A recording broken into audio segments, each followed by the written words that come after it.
My father kept that patches, Annie said. She blinked, then quickly corrected herself, her voice growing softer. I mean, that patch, the patch inside your jacket. It looks exactly like my father's. She stood beside table 6, still holding the coffee pot, her eyes fixed on the inside of the man's jacket draped over the back of his chair. One corner of the lining had come loose, and there, embroidered against the dark fabric, was the image of a silver eagle with frayed threads, its wings spread wide with a kind of worn-down pride. The man turned his head. He looked at Annie for a second, then followed her gaze to his jacket. Which patch? He asked. Annie pointed carefully. That one, sir, inside the lining. He lifted the edge of the jacket with 2 fingers. The silver eagle came into clearer view. One wing was frayed, but it still carried a proud shape. This? He said. You mean this silver eagle? Yes, sir, Annie replied. My father used to have one just like it. The man stared at her. Then he laughed. It was not a warm laugh. It was a clear, open scoff, full of contempt. Annie felt her face grow hot. The man leaned back in his chair, still smiling as if she had told him a story so ridiculous that he could not be bothered to correct it kindly. Your father had one exactly like this? He asked. Yes, sir. He let out a small breath through his nose, mockery plain on his face. Young lady, I don't know what your father had, but I can assure you, it could not have been one of these. Annie tightened her hand around the handle of the coffee pot. I'm telling the truth, she said. I saw it. More than once. My father kept it in a wooden box. Before he died, he gave it to my mother. The smile on the man's face suddenly faded. Annie turned toward the kitchen and called over her shoulder. Mom, we have a badge just like this, don't we? Dad's silver eagle badge? The kitchen door swung open almost immediately. Rose Brooks stepped out, holding a plate of fried catfish, collard greens, and cornbread. She had been about to call out to Mr. Ellis that his hot sauce was on its way, but the words caught in her throat when she saw the table. Rose's eyes moved from Annie to the man, then stopped on the jacket hanging over the chair. The plate in her hands lowered. Mom? Annie asked. Dad had one like that too, didn't he? Rose stood still for a moment. Yes, she said softly. Your father once had one exactly like that. The man's eyebrows rose. For a moment, he looked caught between surprise and irritation. Then the contempt returned, sharper than before. He let out a short laugh. Then another, louder this time. Well, isn't that something? He said, looking from Annie to Rose. First your daughter tells me her father had one just like it, and now you're saying the same thing. He laughed again.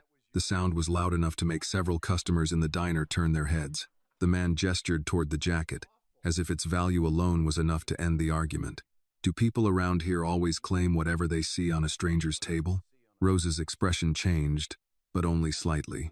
My husband had that patch, Rose said. I don't need your permission to remember what was once in my own home. The man sat up straighter.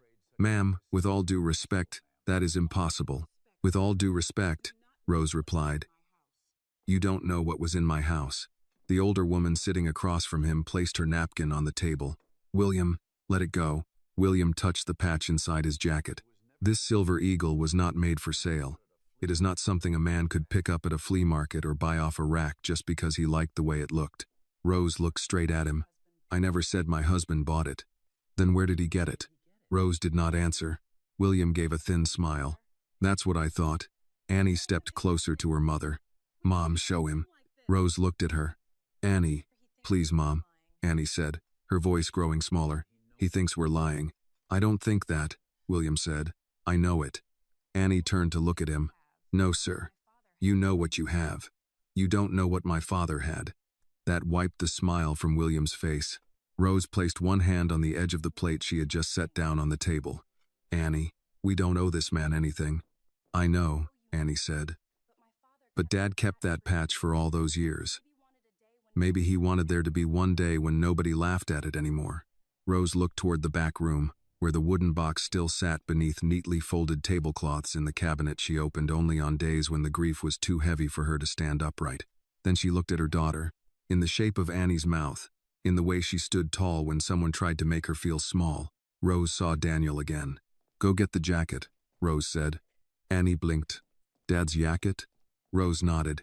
And the box. Annie handed the coffee pot to the girl behind the counter, then hurried down the narrow hallway to the back room. The air there held the faint smell of flour, dish soap, and old wood. She opened the lower cabinet, lifted the carefully folded tablecloths, and took out the wooden box first. Then she took Daniel's old work jacket from the hook behind the storage room door. It was a faded brown canvas jacket, soft and worn thin at the elbows.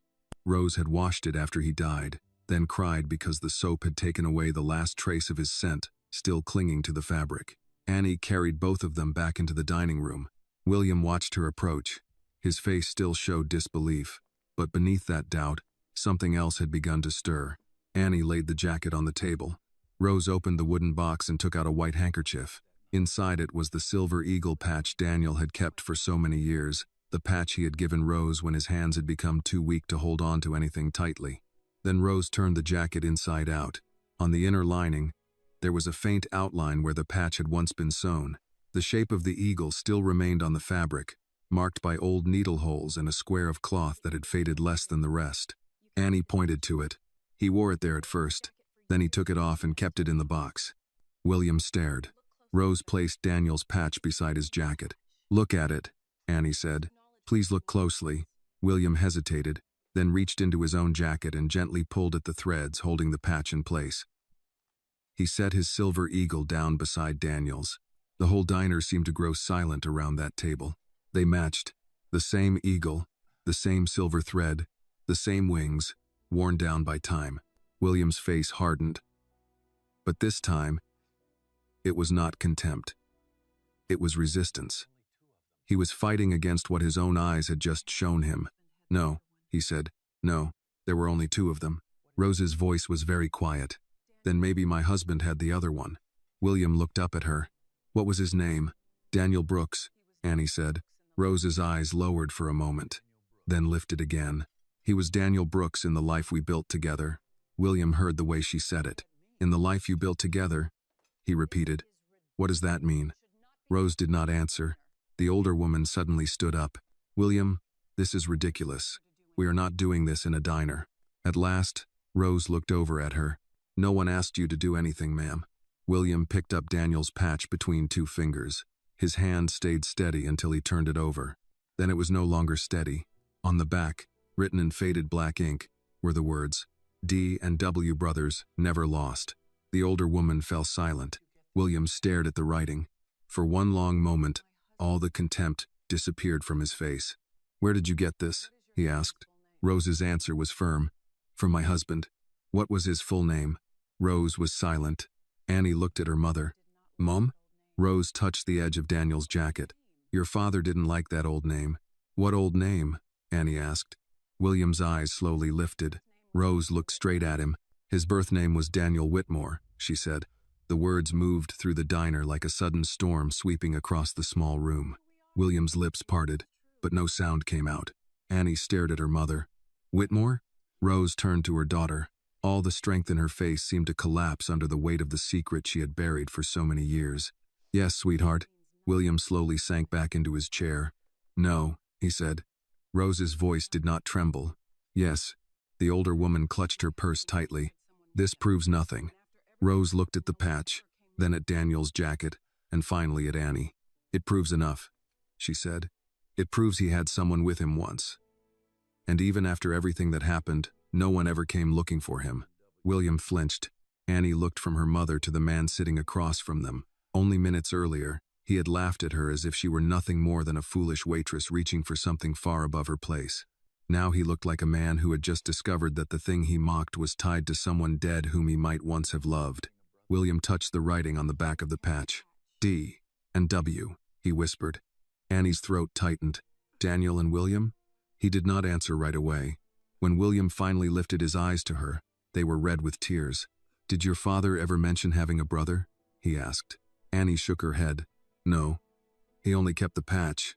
William covered his mouth with his hand, but it did not stop the broken sound that rose from his throat. Rose closed the wooden box. The latch clicked softly, but in that silence, the sound seemed much louder than usual. William kept his eyes fixed on the tabletop, staring at the two silver eagle patches lying side by side. His patch looked as though it had been carefully preserved. Daniel's looked as though it had lived through an entire lifetime of storms. That difference troubled him more than he wanted to admit. Annie looked at her mother. "Mom, what did you mean when you said Dad was born with the name Daniel Whitmore?" Rose did not answer quickly enough, and that delay hurt more than the answer itself. Annie took one step back from the table. "You knew about this?" Rose turned to her. "Sweetheart, no." Annie shook her head. "Don't comfort me right now. You knew Dad had another name?" Rose's face tightened, not out of anger, but because she was trying to keep herself standing in front of nearly the whole town. "Yes. And you never told me?" "I meant to." "When?" Rose looked down at the wooden box. "When I could say it without hurting you even more." Annie let out a breath that almost sounded like a laugh, but there was no amusement in it. "Mom, I've been carrying a pain I didn't even know had a name." William looked up. He wanted to say something, but Rose stopped him before he could open his mouth. "Not you." He froze. Rose picked up Daniel's jacket from the table and folded it with both hands. She folded it the same way she had folded it after his funeral. Sleeve over sleeve. Careful around the worn elbows, avoiding the collar where Daniel's skin had darkened the fabric over the years. The older woman wearing pearls still stood near William's chair, her lips pressed tightly together. She did not touch the patch. She did not touch the box either. She looked at all of it as if the truth were something filthy that had been spilled near her shoes. At last, William spoke. "Mrs. Brooks." Rose looked at him. "I need to ask you something." "You need a lot of things," Rose said, "but that doesn't mean I have to lay all of them out on my dining table for you." A few customers turned their faces away, embarrassed to have heard things they knew they would never forget. Mr. Ellis, sitting at the counter, quietly slipped a $5 bill under his coffee cup and stood up. "Rose," he said softly, "do you want me to ask everyone to leave?" Rose looked at him. For a moment, the hardness in her face softened. "No, Mr. Ellis, you go ahead and finish your lunch. I'm finished." He put on his hat. "And I think most of us are too." Within a few minutes, the lunch crowd had left the diner. Without them, the room suddenly felt larger and colder. Only Annie, Rose, William, Margaret, and the young cook named Marcus remained. Marcus stood in the kitchen area, looking out with his eyebrows raised in silent question. Rose gave a small nod toward the back. He disappeared at once without saying a word. Annie still stood near the table, her arms folded over her apron. "Must Dad rich?" Rose closed her eyes for a moment. "No. At least, not when I knew him. That's not what I asked." Rose looked straight into her daughter's eyes. "He was born into a wealthy family, but he didn't live off their money." Margaret let out a small sound of displeasure. Rose turned to her. "Do you have something to say?" Margaret's gaze moved over Rose's apron, the worn counter, the handwritten menu board, and then settled on Annie. "This conversation should not be happening here." Rose gave a short nod. "You're right. It should have happened years ago, in a house where my husband was still welcome." William flinched again. Margaret looked at him. "Do not take on guilt that does not belong to you." Rose gave a tired little laugh. "That must be a familiar comfort in your family." William stood. "Mother." "No," Margaret said. "I will not stand here and watch strangers rewrite history." Annie lifted her head. "Strangers?" Margaret seemed to realize she had gone too far, but pride would not let her take the word back. Annie stepped closer to the table. "My father carried your family name. My mother kept his jacket. That patch has your family's initials on it, and you still call us strangers?" For the first time, Margaret truly looked at Annie, not just glanced past her as if she were a waitress. "I mean that every claim requires proof." William turned the patch over and stared at the faded ink. "Mother, it could have been copied." "It wasn't." "You don't know that." William's voice lowered. "Yes, I do." The room seemed to hold on to that answer. Rose looked at him. "Why?" William did not want to answer. Annie could see it in the way his hand tightened around the edge of the table. Some truths were not hidden because people were unsure. Some truths were hidden because once spoken aloud, they demanded responsibility. At last, he chose his share of that responsibility. "When Daniel and I were boys," he said, "we found these two patches in an old military surplus store outside Macon. They weren't real military patches. The shop owner said a man had once ordered them for some kind of club, but the club never used them. There were only two left. Daniel bought both of them. He paid with money he had earned mowing lawns." The corner of his mouth moved slightly. It was not a smile. just a shard of memory passing through grief. He said an eagle didn't need anyone's permission before leaving the ground. I told him that sounded ridiculous. He said I would understand when I grew up. Annie listened, even though part of her did not want to. William continued. He kept one and gave me one. Then he wrote on the back of his. I didn't write anything on mine, because at the time I thought things like that were sentimental nonsense. Rose's voice suddenly softened. He was sentimental. Yes, William said. He always was. Annie looked at the patch in William's hand. Dad never told me that story. Rose touched the box. Your father buried a lot of things. Why? Rose glanced at Margaret, then looked back at Annie. Because there were things people had already made him pay for. William understood that. Shame crossed his face before he could hide it. Annie saw it, but she did not know what to do with it. Margaret reached for her purse. William, we are leaving. He did not move. Did he have any children? William asked Rose, though his eyes had already turned toward Annie. Rose's answer was clear. One daughter. Annie, he said, as if testing the name on his tongue. Annie did not like the way her name sounded in his mouth. That's right. William looked at Rose. Daniel's daughter. Rose met his eyes. Yes. He slowly sat down again. Not because he was weak, but as if he had just lost to the truth. Margaret stepped back from the table. We didn't know that. At last, Rose's patience ran out, though her voice remained low. You didn't know because you chose not to know anything about him after he left that house. Margaret's face hardened. He made his own choice. Rose leaned over the table, both palms flat against the worn wood. No, you forced him to make a choice. Those are two different things, and every woman in this room understands that. Annie looked at her mother. She had seen Rose angry before, but never like this. This anger had deep roots. It was older than medical bills, older than widowhood, older than the diner itself. It came from a door Annie had never seen, and from a family that had slammed that door shut. William whispered, What happened after he left? Rose looked at him as if she could hardly believe it. You're asking that now? I'm asking now. That doesn't make you noble. I know. The simple answer made Rose pause for a moment. She straightened. He worked. That's what happened. He fixed cars. He washed dishes. He learned how to make biscuits because mine kept turning out hard after long shifts. He patched the roof when it leaked. He held our daughter every time she cried. He got sick, but he kept working longer than a sick man should, because healthcare in this country can humble a decent man faster than sin. Annie turned her face away. Rose's voice grew hoarse, but she did not stop. And when he died in the back room of this diner. On a bed we had to move down there because he could no longer climb the stairs. One of his hands was holding mine. The other was holding that patch. William closed his eyes. Margaret said nothing. Annie had never known that last detail. She knew her father had died holding Rose's hand, but she had not known about the patch. Rose turned to her daughter.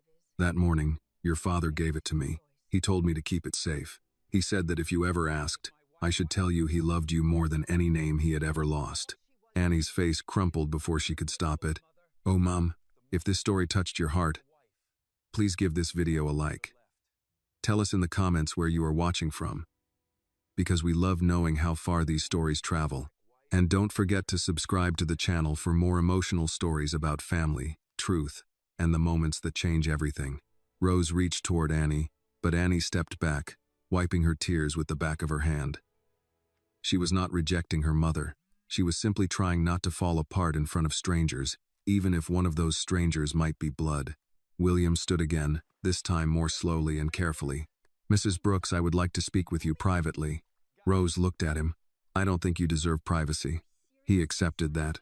Annie picked up Daniel's patch before anyone else could touch it. Was he your brother? William looked at her, and every answer he had prepared disappeared. Yes, he said. If your father was Daniel Whitmore, then he was my brother. If?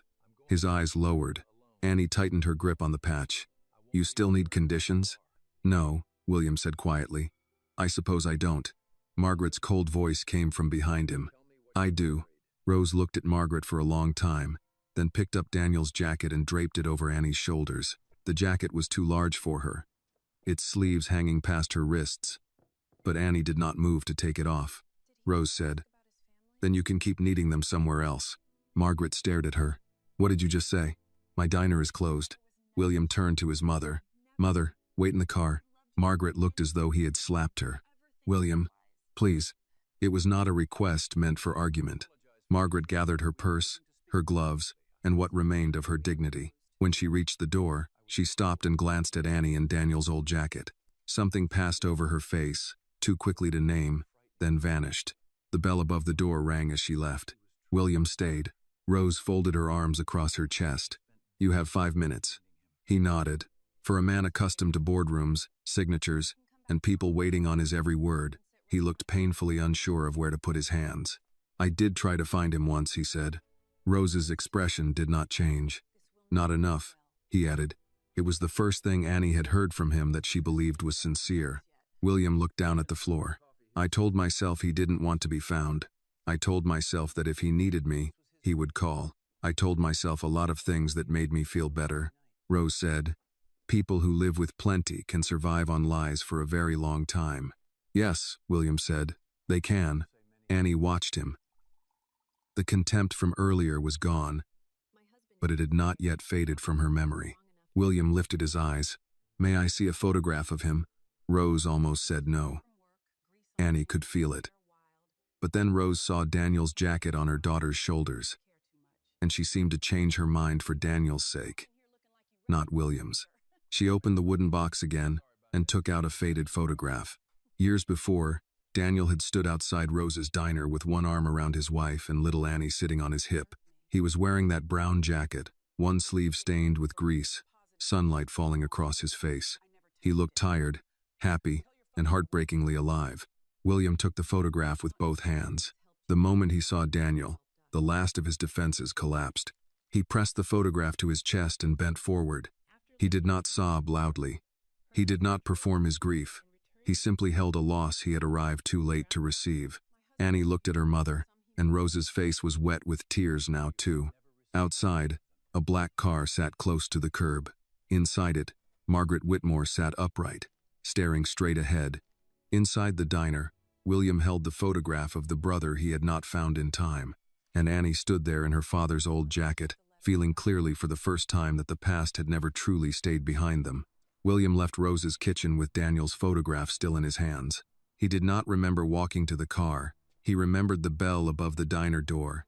He remembered the smell of coffee following him into the afternoon heat. He remembered Margaret sitting in the back seat of the black Lincoln, her chin lifted, her gloved hands folded over her purse as if posture alone could keep the world from changing. The driver opened the door. William did not get in. "Sir?" the driver asked. William looked down at the photograph again. Daniel stood in front of the diner, one arm around Rose, a little girl on his hip. Annie, though William had not known her name then. Daniel's hair was thinner than it had been in youth, his face leaner, his shirt plain, his old work jacket stained at the cuff. But the smile was Daniel's. Not the smile from newspaper rooms or formal family dinners. The real one. The one William had not seen since before their mother began measuring love against reputation. Margaret's window lowered with a soft hum. "Get in the car, William." He looked at her. "You knew where he was." Her expression did not change. "I knew he had chosen a life apart from us." "That is not what I asked." The driver stood very still beside the open door, pretending not to hear. Across the street, a man loading feed bags into a pickup slowed just enough to look. Margaret's eyes moved to the diner, then back to William. "Not here." William gave a short laugh, nothing like the one he had used on Annie. This one had no cruelty in it. Only disbelief. That seems to be the family motto. "Lower your voice. Did you know Daniel lived here?" Margaret's lips pressed together. William nodded once, because the silence was answer enough. "How long?" She looked forward through the windshield. "Years ago, I heard something." "From whom?" "People talk." "Mother." She turned on him then, sharp. "Do not use that tone with me on a sidewalk." William stepped closer to the car. "My brother died last spring." Her face flickered. "Not much. Enough." "You did know," he said. "No," she said quickly. "I did not know he had died. But you knew he had a wife." "I knew there was a woman." "A woman?" William repeated. "Her name is Rose." Margaret's jaw tightened. "She was the reason he left." "No," William said. "You were." The words came out before he weighed them. Once spoken, they did not feel reckless. They felt overdue. Margaret stared at him as if she no longer recognized the son standing on the curb. Daniel made his decision. He was forced to make it. He could have come home. Could he? William asked. With Rose? With Annie? Could he have walked through our front door with his black wife and his daughter and sat at your table like your son? Margaret looked away. That was answer enough, too. William closed his hand around the photograph. I'm not going home yet. William, don't be absurd. I need to think. You need to stop before you embarrass this family. He leaned down toward the open window. This family should have been embarrassed 20 years ago. Then he turned and walked down the sidewalk before she could answer. He did not know where he was going. Bell Creek's main street was only a few blocks long, a pharmacy with a faded green awning, a barber shop with two old men sitting outside, a hardware store, a Baptist church at the end of the street with a sign announcing Wednesday supper. William passed all of it with Daniel's photo in his hand and the silver eagle patch in his coat pocket, feeling like a man who had mistaken motion for direction his entire life. He stopped near the church. Under an oak tree beside the parking lot stood an old wooden bench. William sat. For the first time in years, he ignored his phone when it buzzed. He looked at the photograph again and let himself go back. Daniel had been 7 years older, which in boyhood meant he was nearly a grown man, nearly a legend. He could climb the water tower without looking down. He could throw a baseball hard enough to make the catcher curse. He could take apart a radio and put it back together with 2 screws left over, then claim those screws had been extra government waste. William had followed him everywhere. Don't step there, Daniel would say, crossing creek stones. That one rolls. William would step there anyway, fall in, and Daniel would laugh until William got mad. Then Daniel would reach down and pull him up. That was the thing about Daniel. He laughed first, but he always reached. The silver eagle patches came from a junk shop outside Macon during a summer when their father was still alive, and Margaret had not yet hardened into the woman who treated softness like poor breeding. Daniel had found them in a cigar box near old belt buckles and cracked military buttons. Look at these, Daniel said. William had frowned. They're ugly. They are not ugly. They're noble. You don't even know what noble means. Means it looks like it could beat up a rooster. William had laughed so hard the shop owner told them to either buy something or quit breathing on the glass. Daniel spent $3 on both patches. Lawn mowing money. He gave one to William in the truck on the ride home. What am I supposed to do with it? William asked. Keep it. Why? Daniel looked out the window, wind pushing his hair back. So if we ever get lost, we remember. William had rolled his eyes. We live in the same house. Not forever, little brother. That night, Daniel wrote on the back of his patch, D&W brothers don't get lost. William teased him for being dramatic. Daniel threw a sock at his head. For years, the patches meant nothing and everything. Daniel wore his inside a denim jacket. William kept his in a drawer, then later sewed it into a coat after Daniel left, though he never told anyone why. He had told himself it was habit, a keepsake, nothing more. Now he understood it had been gilt with stitches around it. His phone buzzed again. This time he answered. What? He said. Margaret's voice came tight through the line. The driver and I are at the car. You will return now. No. William, I'm going back to Atlanta tonight, alone. You will not leave me here. I'll send the car for you. A pause. You are behaving like a child. No, William said. I behaved like a child when Daniel walked out and I stayed quiet. The line went silent. He could hear her breathing. Then she said, You think silence is so simple. It was simple enough when it benefited us. You know nothing about what I carried. William closed his eyes. Then tell me. But Margaret did not. She never had when truth required humility. Come back to the car, she said. William ended the call. For several minutes he sat under the oak, listening to the late afternoon sounds of Bell Creek. Tires on warm pavement, a screen door slapping shut, somebody laughing outside the barber shop, church bells marking the hour because Old Town still liked to remind people time was passing even when they pretended not to notice. He took Daniel's photograph and slid it into the inside pocket of his suit jacket.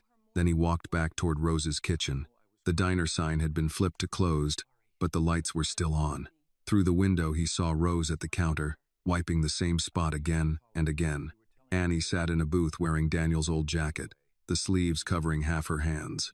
She looked smaller than she had when she stood up to him. William did not knock right away. Inside, Annie was speaking.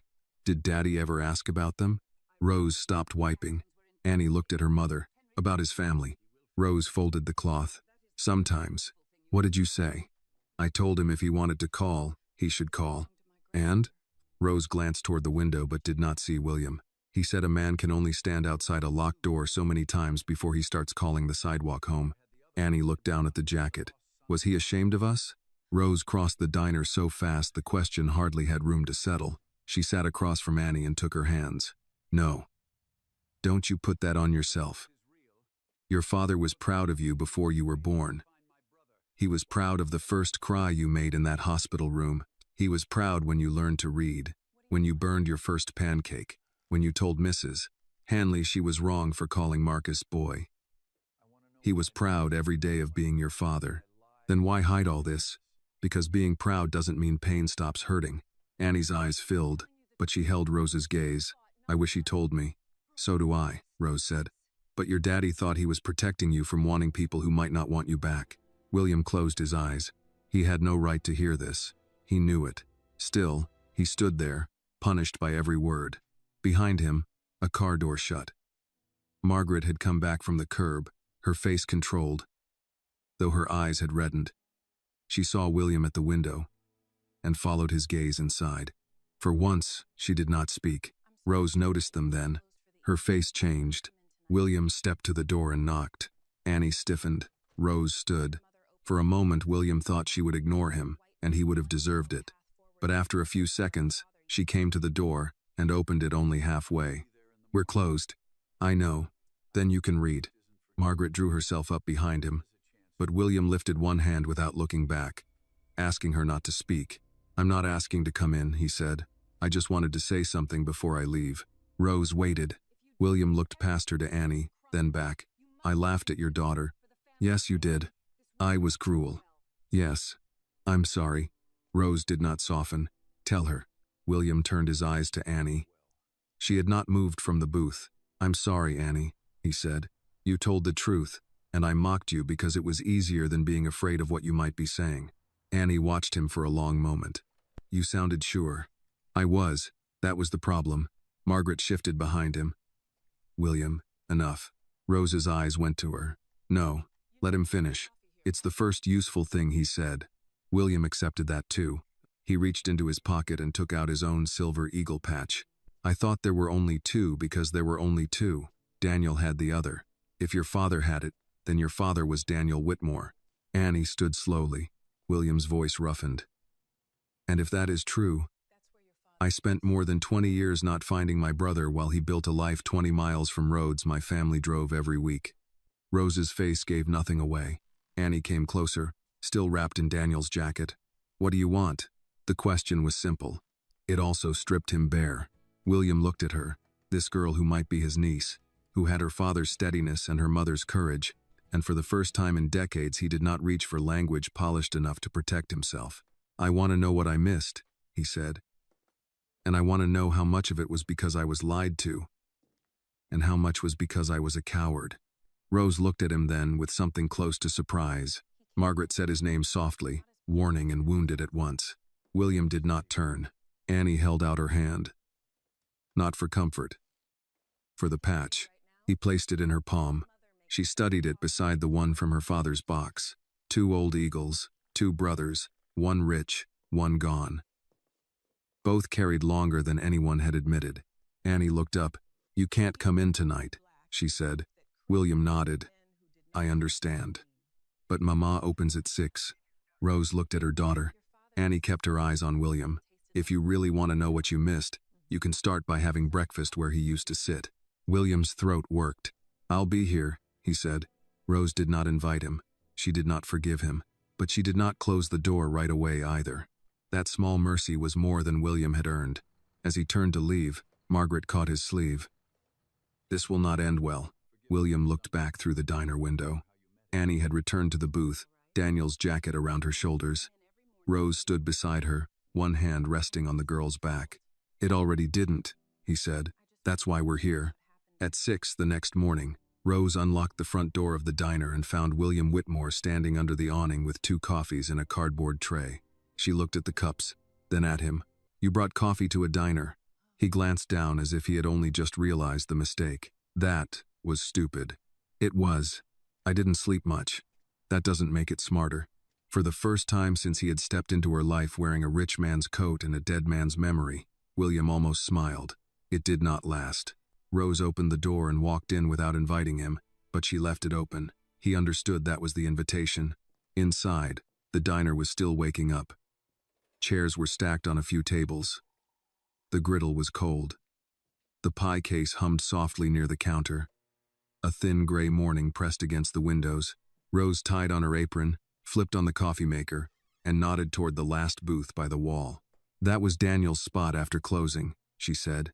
"If you're here to learn something, start there." William sat. The vinyl seat sighed under him. He placed the store-bought coffee on the table and did not touch it again. Rose moved behind the counter, measuring grounds, checking biscuit dough, turning on the small radio but keeping the volume low. For several minutes, she did not speak. William did not rush her. Men with money often believed waiting was something other people did for them. That morning, he waited because it was the only decent thing he knew how to do. Annie came in from the back room with her hair pulled up and Daniel's old jacket folded over one arm. She stopped when she saw him. "You came," she said. "I said I would. People say a lot of things." "Yes," William said. "They do." She studied him, then set the jacket behind the counter. "Mama makes better coffee than whatever that is. I figured that out too late." Rose poured him a mug, black, no sugar, and placed it in front of him. Daniel drank it that way. Said cream was for men who didn't trust the bean. William looked at the mug. He used to say that about everything. He got worse with age. Annie looked at her mother. There was something in Rose's voice Annie had not heard in months. Not happiness. That was too clean a word. But a worn kind of warmth had moved through the grief for a second, and Annie noticed it the way a person notices a lamp in a house they thought had gone dark. William wrapped both hands around the mug. "How did you meet him?"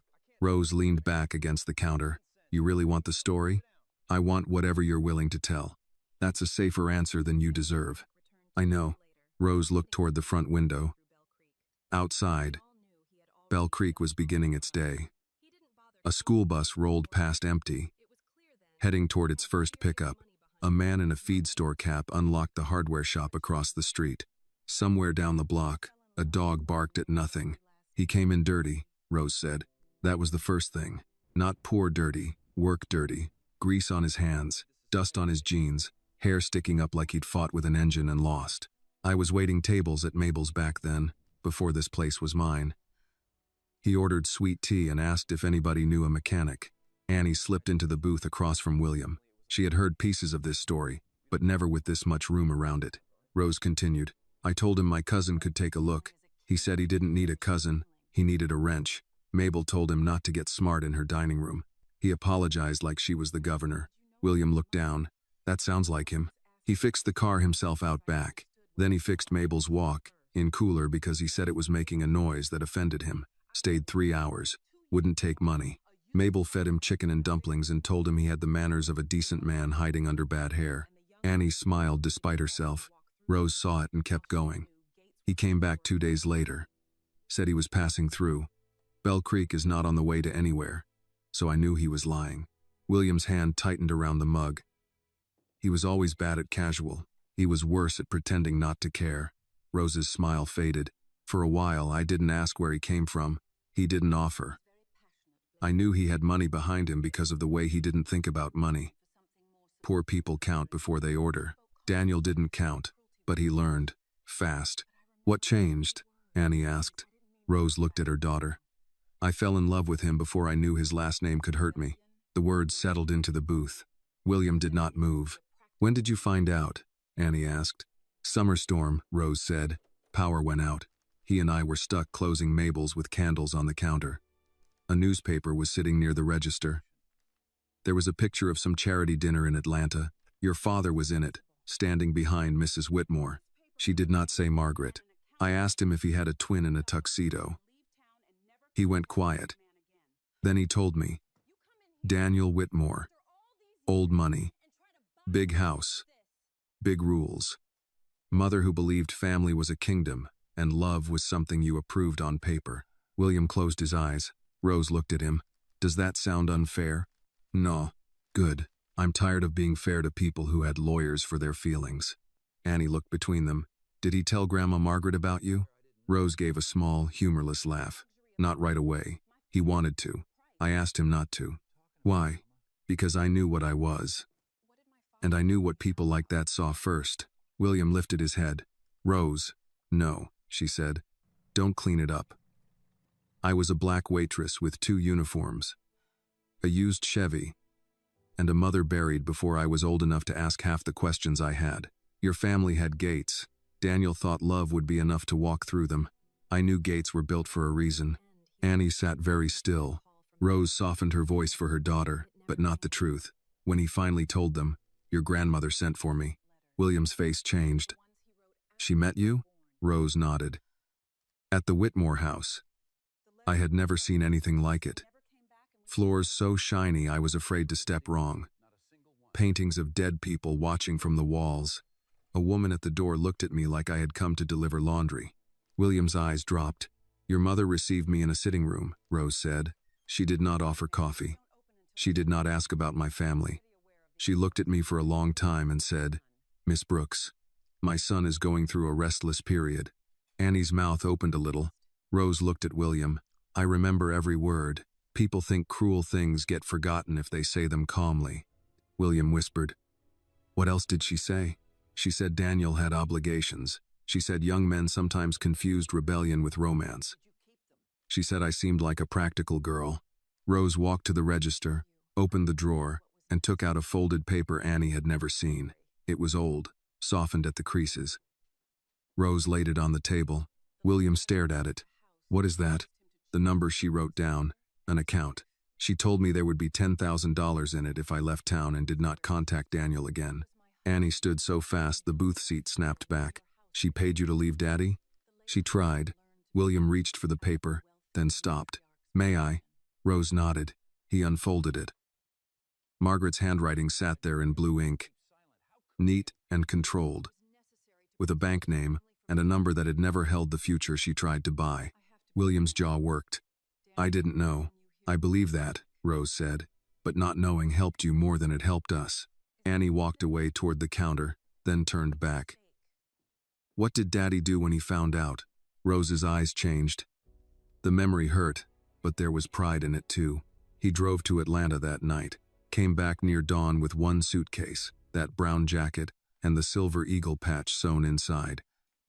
He said, I lost a house, Rosie. I didn't lose myself. William looked down at the paper in his hand.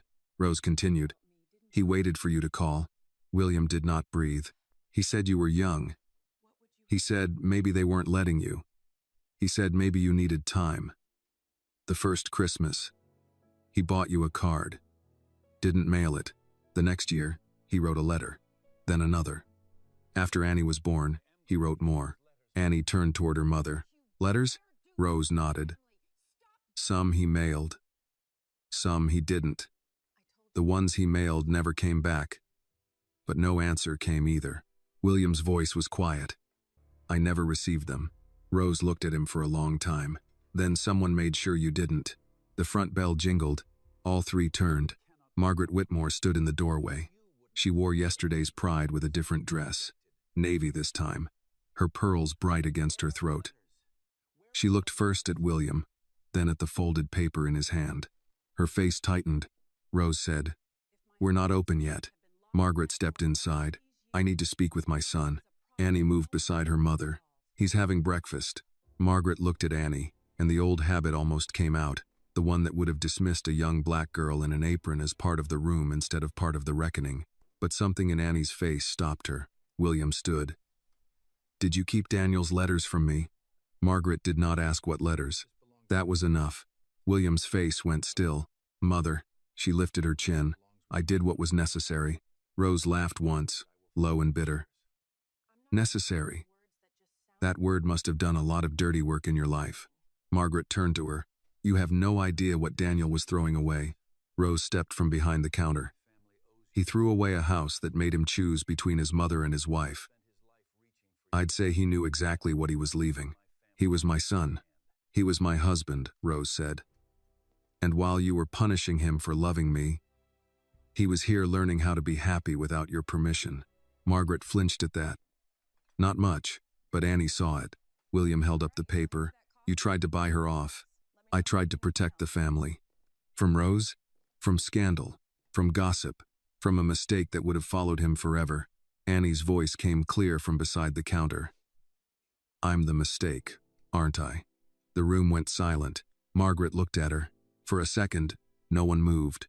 Rose said, Annie, but Annie did not take it back. That's what you mean. Maybe not then, because I wasn't born yet. But that's where the sentence goes. Margaret's mouth opened, then closed. William looked at his mother as if he had never seen her fully until that moment. Answer her, he said.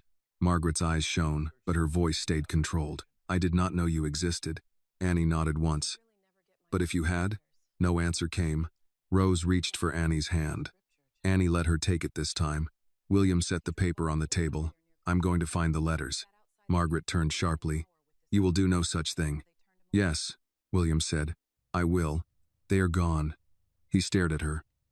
What does that mean? Margaret looked away, and there it was, the next locked door. Rose saw it.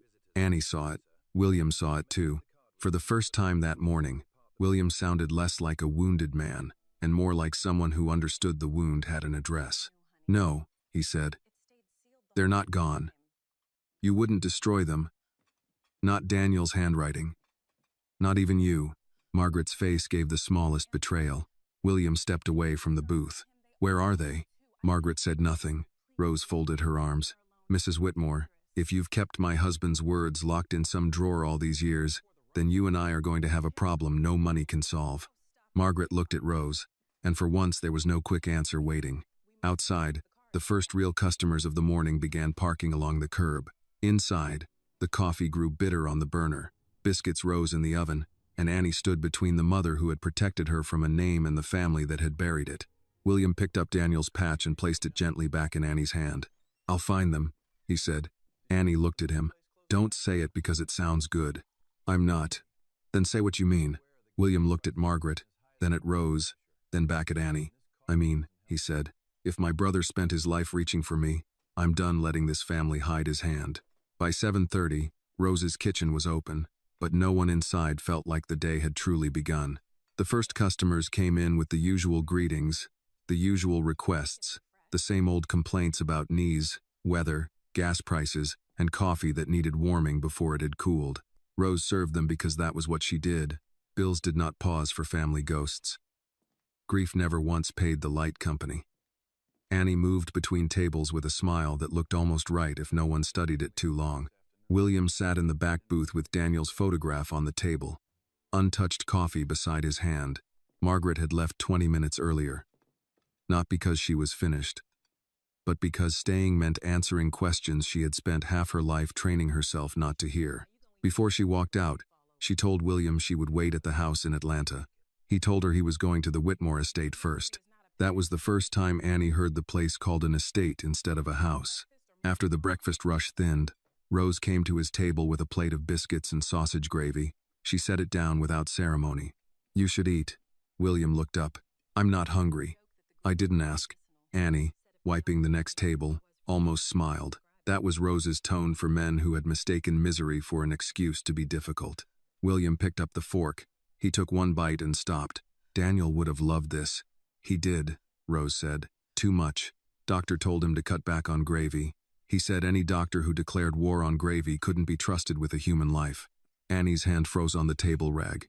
For a second, Daniel was there again, not sick, not gone, just sitting in his booth, teasing Rose, stealing one more biscuit when he thought no one saw. The memory did not arrive gently. It struck. Rose saw Annie's face and looked away first. A mother's mercy sometimes meant pretending not to see. William set the fork down. I'm going to look for the letters today. Rose crossed her arms. At the house? Yes. And if your mother refuses? She will. That wasn't an answer. William looked toward the window, where the black Lincoln had been replaced by his own silver sedan. Then I'll search without her permission. Rose studied him.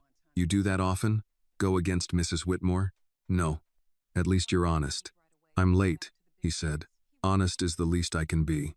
Rose did not soften, but she did not cut him either. Annie came over with the coffee pot.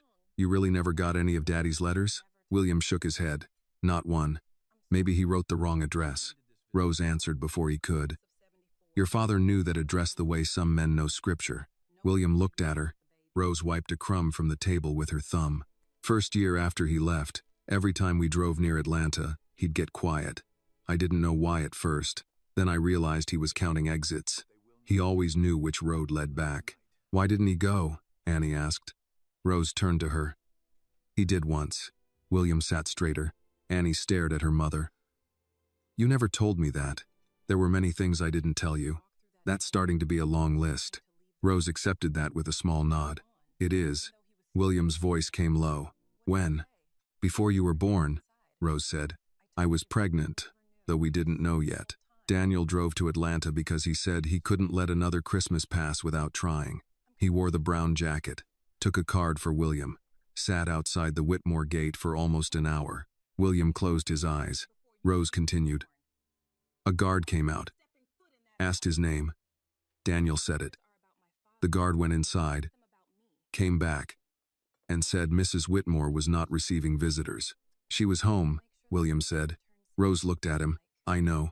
He covered his mouth with one hand, but his eyes stayed open, fixed on nothing. Rose's voice quieted. He came back different that night, not crying. Daniel didn't cry easy, but something in him had gone still. He put the card in the box with the patch and said, That's enough doors for one lifetime. Annie sat down slowly across from William. What did the card say? She asked. Rose looked toward the back room. I don't know. He sealed it. William pushed the plate away and stood. I need to go. Rose nodded. Then go. Annie rose too. I'm coming. No, Rose said at once. Annie turned. Mama. No. That house hurt your father before you were born. I'm not sending you into it because Mr. Whitmore finally feels guilty. William did not defend himself. Annie's voice stayed calm, but her hands were shaking. Daddy's letters are in that house. If they're about him, they're about me too. Rose looked at her daughter, and for a moment she saw the child she had protected and the woman protection had not been able to prevent. That was the cruelest thing about motherhood. Every wall you built had a gate time would open. William said, I can bring them here. If you find them, Annie said. And if somebody doesn't decide what we're allowed to see, that landed where she meant it to land. Rose looked at William. She's not going alone with you. I wouldn't ask that. I'll go, Rose said. Annie blinked. Mama. Rose untied her apron. Marcus can handle lunch. Mrs. Hanley owes me from last Sunday. She can cover tables if it gets busy. From the kitchen pass, Marcus called. I heard that, and I do not agree to being abandoned with Mrs. Hanley. Rose shot back. You want to argue or keep your job? Yes, ma'am. Lunch is handled. Annie would have laughed on another day. They closed out the few tables, changed the sign to back at 2-0, and drove in William's car because Rose said her pickup would not make Atlanta without a prayer and a tow truck. Annie sat in the back with Daniel's patch in her purse and his jacket folded beside her. Rose sat up front, arms crossed, watching every turn as if the road itself might lie. For nearly half an hour, no one spoke. The Georgia countryside passed in fields, gas stations, church signs, pine stands, and old brick houses with porches wide enough for 3 generations of secrets. William drove without music. His phone rang twice. He ignored it both times. Annie finally broke the silence. What was he like? Before Rose's kitchen? Before all this, William kept his eyes on the road. Daniel? No, the other man with the silver eagle, Annie said. Yes, Daniel. Rose looked out the window. But Annie saw her mouth soften. William breathed out. He was braver than I was. Louder. Messier. Better with people. He could make a room forgive him before it knew it was mad. That sounds like him, Rose said. He hated neckties. Our father made us wear them to church. Daniel always loosened his before we got to the car. Mother would tell him he looked careless, and he'd say, No, ma'am, I look prepared to breathe. Annie smiled. William saw it in the rearview mirror and almost lost his next words. He taught me how to drive, he said. Badly. He said brakes were suggestions until they became emergencies. I put Mother's rose bushes in danger twice. Rose shook her head. Daniel and cars. Lord, he used to take blame for things I did, William said. Broken window, missing bourbon from father's cabinet, a dent in the mower. He'd say, Will's too nervous to be guilty. And they believed him. Were you? Annie asked. Guilty? Usually. She looked out the window. So he protected you? Yes. And when it mattered, you didn't protect him. The car went quiet. Rose turned slightly. Annie. No, William said. She's right. Annie expected him to sound offended. He sounded tired. After another 20 minutes, the Whitmore estate appeared beyond iron gates and live oaks. The house sat far back from the road, white columns rising over a wide porch, the lawn cut so evenly it looked less grown than arranged. Annie pressed her fingers around the strap of her purse. She had seen houses like this only from car windows or magazine pages left in waiting rooms. Rose looked at the gate. He came here with a Christmas card. William stopped at the speaker box and entered a code. The gates opened inward. Annie felt something in her stomach tighten. Daddy should have hated this place, Rose said softly. He tried not to. Inside, a man in a dark sweater opened the front door before they reached it. He was old, lean, and careful in his movements.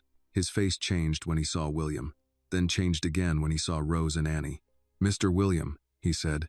Samuel, William replied. Is my mother here? In the library, sir. The man's eyes moved to Rose. Something like recognition passed across his face, but not certainty. Rose noticed. Do I know you? No, ma'am, he said, but I believe I know who you are. Annie looked at him. William said, This is Mrs. Rose Brooks. And Annie.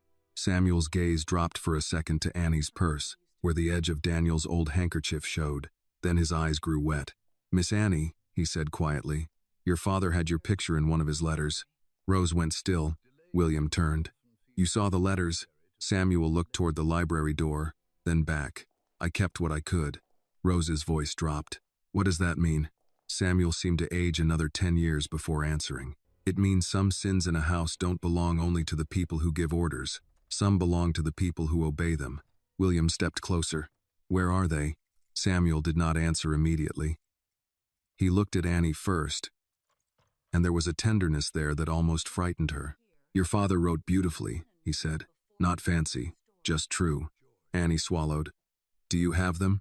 Samuel nodded. From the library came Margaret's voice, controlled and cold. Samuel, do not. William turned toward the sound. Margaret stood in the doorway, one hand on the frame. Samuel lowered his eyes, but only for a second. When he lifted them, his voice was quiet and clear. Mrs. Whitmore, he said, I have served this family for 43 years. Today I believe I will serve the truth. Margaret's face tightened. William looked at Samuel. Take us to them. Samuel nodded toward the back hall. Annie reached for Rose's hand. Rose took it. Together they followed the old man deeper into the house Daniel had been told was no longer his, toward the letters he had sent into silence. Samuel led them through a hallway Annie had only seen in movies, the kind with dark wood, framed oil paintings, and rugs too old to trust beneath ordinary shoes. The house was quiet in a way Rose's kitchen never was. No radio, no clatter, no bell over the door. Just the soft hush of money that had learned how to keep secrets. Annie held her mother's hand tighter. Rose noticed but did not mention it. She was looking at the walls. Portraits of Whitmores stared down from carved frames. Men with square jaws, women in pearls, children posed beside hunting dogs, all of them arranged as if blood were an accomplishment. Daniel was not there. Annie saw it before anyone said it. She searched each frame without meaning to, looking for her father's eyes, his mouth, the shape of his hands. Nothing. William saw her looking. He used to be in the front hall, he said. Rose kept walking. Used to be. The words were quiet, but they struck the wall harder than a shout. Margaret followed several steps behind them, her heels clicking against the floor. This is unnecessary, Samuel. The old man did not turn. Most things that should have been done long ago feel unnecessary to those who delayed them. Margaret inhaled sharply. William glanced at Samuel, almost surprised by the courage in the old man's back. They reached a narrow door near the end of the hall, past the dining room, past a sitting room where silver-framed photographs lined a piano. Samuel took a key ring from his pocket. His hands shook, but he found the right key. This was the linen room, he said. Later, Mrs. Whitmore had it used for storage. Margaret's voice came cold behind him. Samuel. He opened the door. The room smelled of cedar, dust, and old paper. Shelves ran along 3 walls, stacked with boxes labeled in neat handwriting. Christmas. Father's desk. Gala programs. Daniel. The last name was written in black marker, plain and small, as if even the box had been instructed not to draw attention. William stepped in first and stopped. There were 3 boxes with Daniel's name on them. Not 1, 3. For a moment, nobody spoke. Rose's hand slipped from Annie's.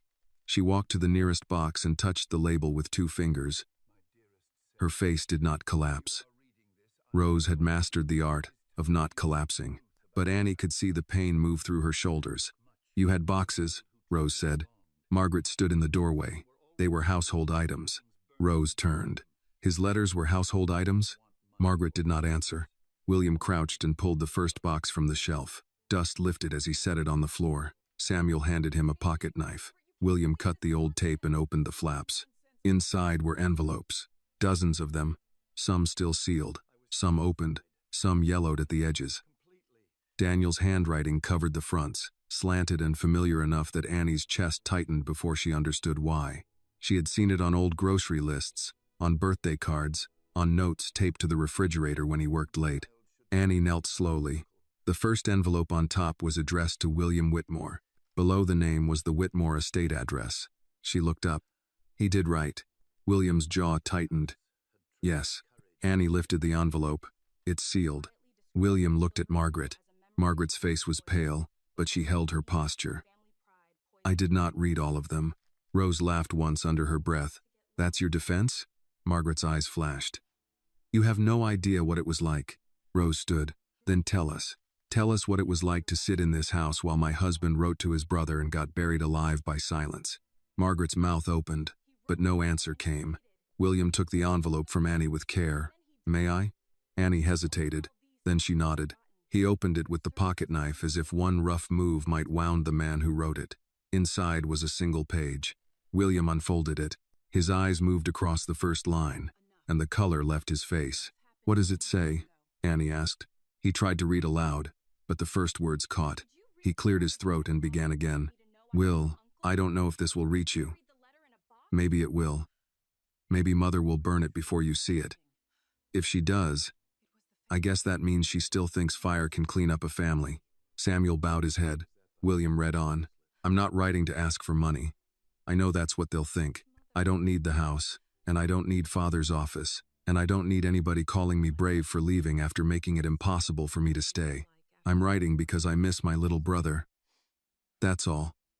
There's no dignified way to say it, so I won't dress it up. I miss you." William stopped.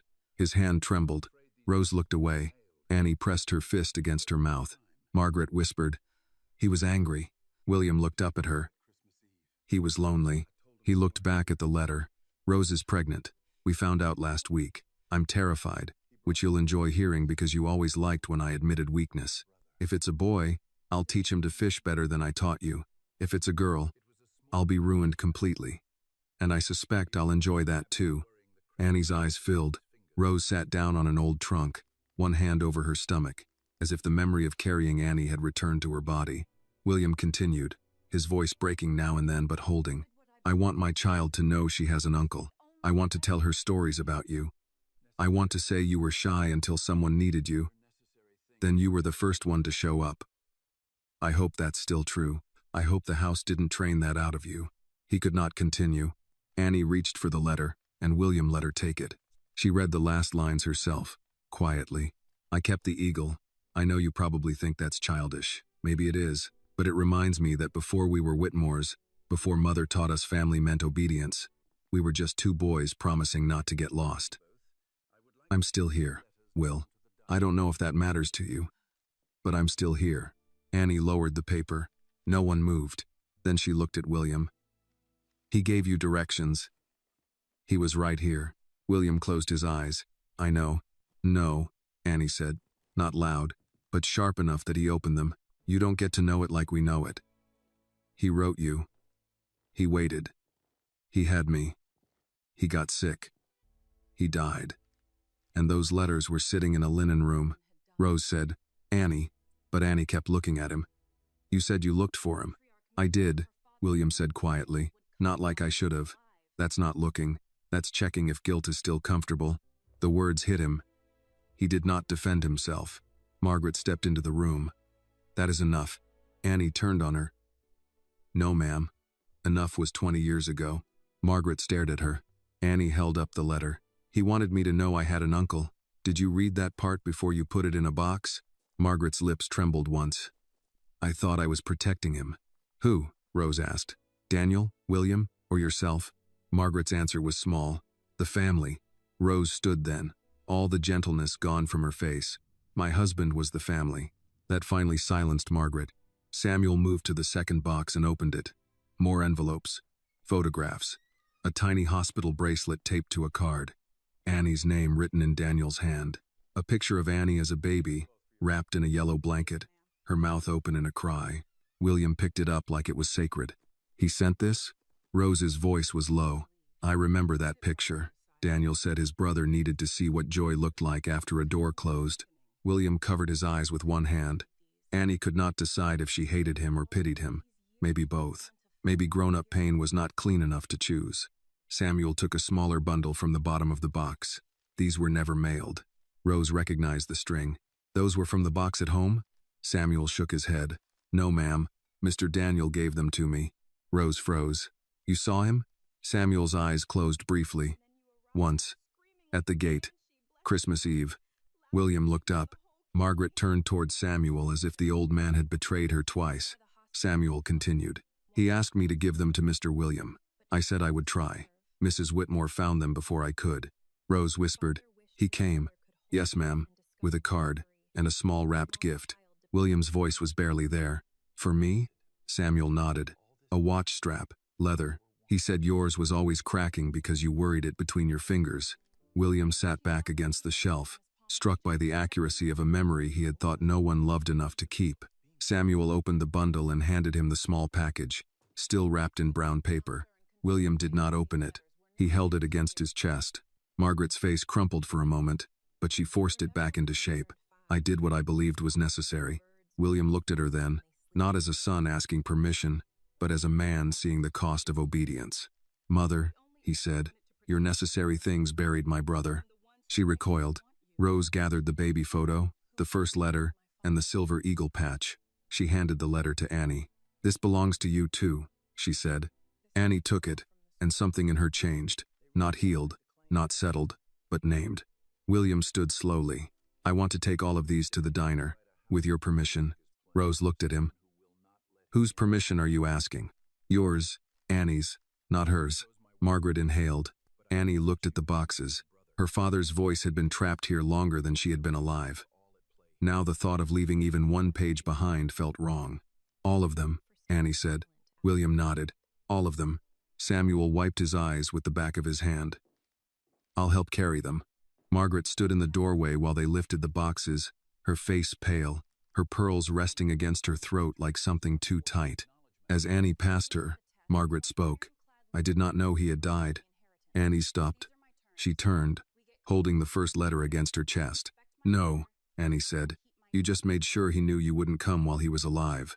Margaret had no answer. Outside, the morning sun had risen higher over the Whitmore lawn. The house looked the same as it had when they arrived. White and grand and untouched. But Annie knew better now. Some houses did not fall when the truth came out. They simply stopped looking innocent. By the time they carried Daniel's boxes back into Rose's kitchen, the lunch crowd had come and gone without understanding why the diner had opened late, why Marcus looked nervous, or why Mrs. Hanley was serving coffee with the grim efficiency of a woman drafted into a war she had not been briefed on. Rose thanked everyone, paid Marcus for the full day, and flipped the sign to closed again. Mrs. Hanley stood near the register, purse on her arm, eyes fixed on the 3 boxes now sitting in the back booth. You sure you don't need me to stay? She asked. Rose shook her head. You've done enough. Mrs. Hanley looked at Annie, then at William, then back at Rose. She was a churchwoman, which meant she knew when to offer help and when to carry gossip carefully disguised as prayer. But today, something in Rose's face warned her not to try either. All right, she said, but I'm 5 minutes away. When the door closed behind her, Rose locked it. The diner became still. William placed the last box on the booth seat. He had carried it himself, though Samuel had offered. Sweat had darkened the collar of his shirt. Dust from the Whitmore storage room clung to one sleeve. He looked less polished than he had the first time Annie saw him, and that made her trust him only a little more. Not much, just enough to notice. Samuel stayed near the counter, hat in both hands. He had come with them in William's car, sitting beside the driver, as if he had no right to take space in the back. Rose had told him twice he could sit at a table. He had refused both times. I can leave you folks to it, he said. Rose looked at him. You carried those letters for years? Samuel lowered his eyes. Some of them. Then you don't get to leave before we know what you carried. He nodded once and sat at the counter. Annie slid into the booth. Daniel's first letter lay in front of her, the one about Rose being pregnant, the one where he had written that he wanted his child to know she had an uncle. She had read the last line so many times in the car that the words felt pressed into her hand. I'm still here, Will. She looked at William across the table. He said he was still here. William did not answer. Rose opened the second box. We don't have to read them all today. Yes, we do, Annie said. Rose looked at her. Annie's voice softened, but did not bend. Mama. He waited all these years for somebody to hear him. Rose closed her eyes. William pulled out a chair but did not sit until Rose nodded toward it. It was a small thing, asking permission without saying it. And Rose noticed. She sat opposite him, Annie beside her. Samuel remained at the counter, still as a man in a pew. The first few letters were cautious. Daniel wrote like a man testing a bridge with his foot before trusting his weight to it.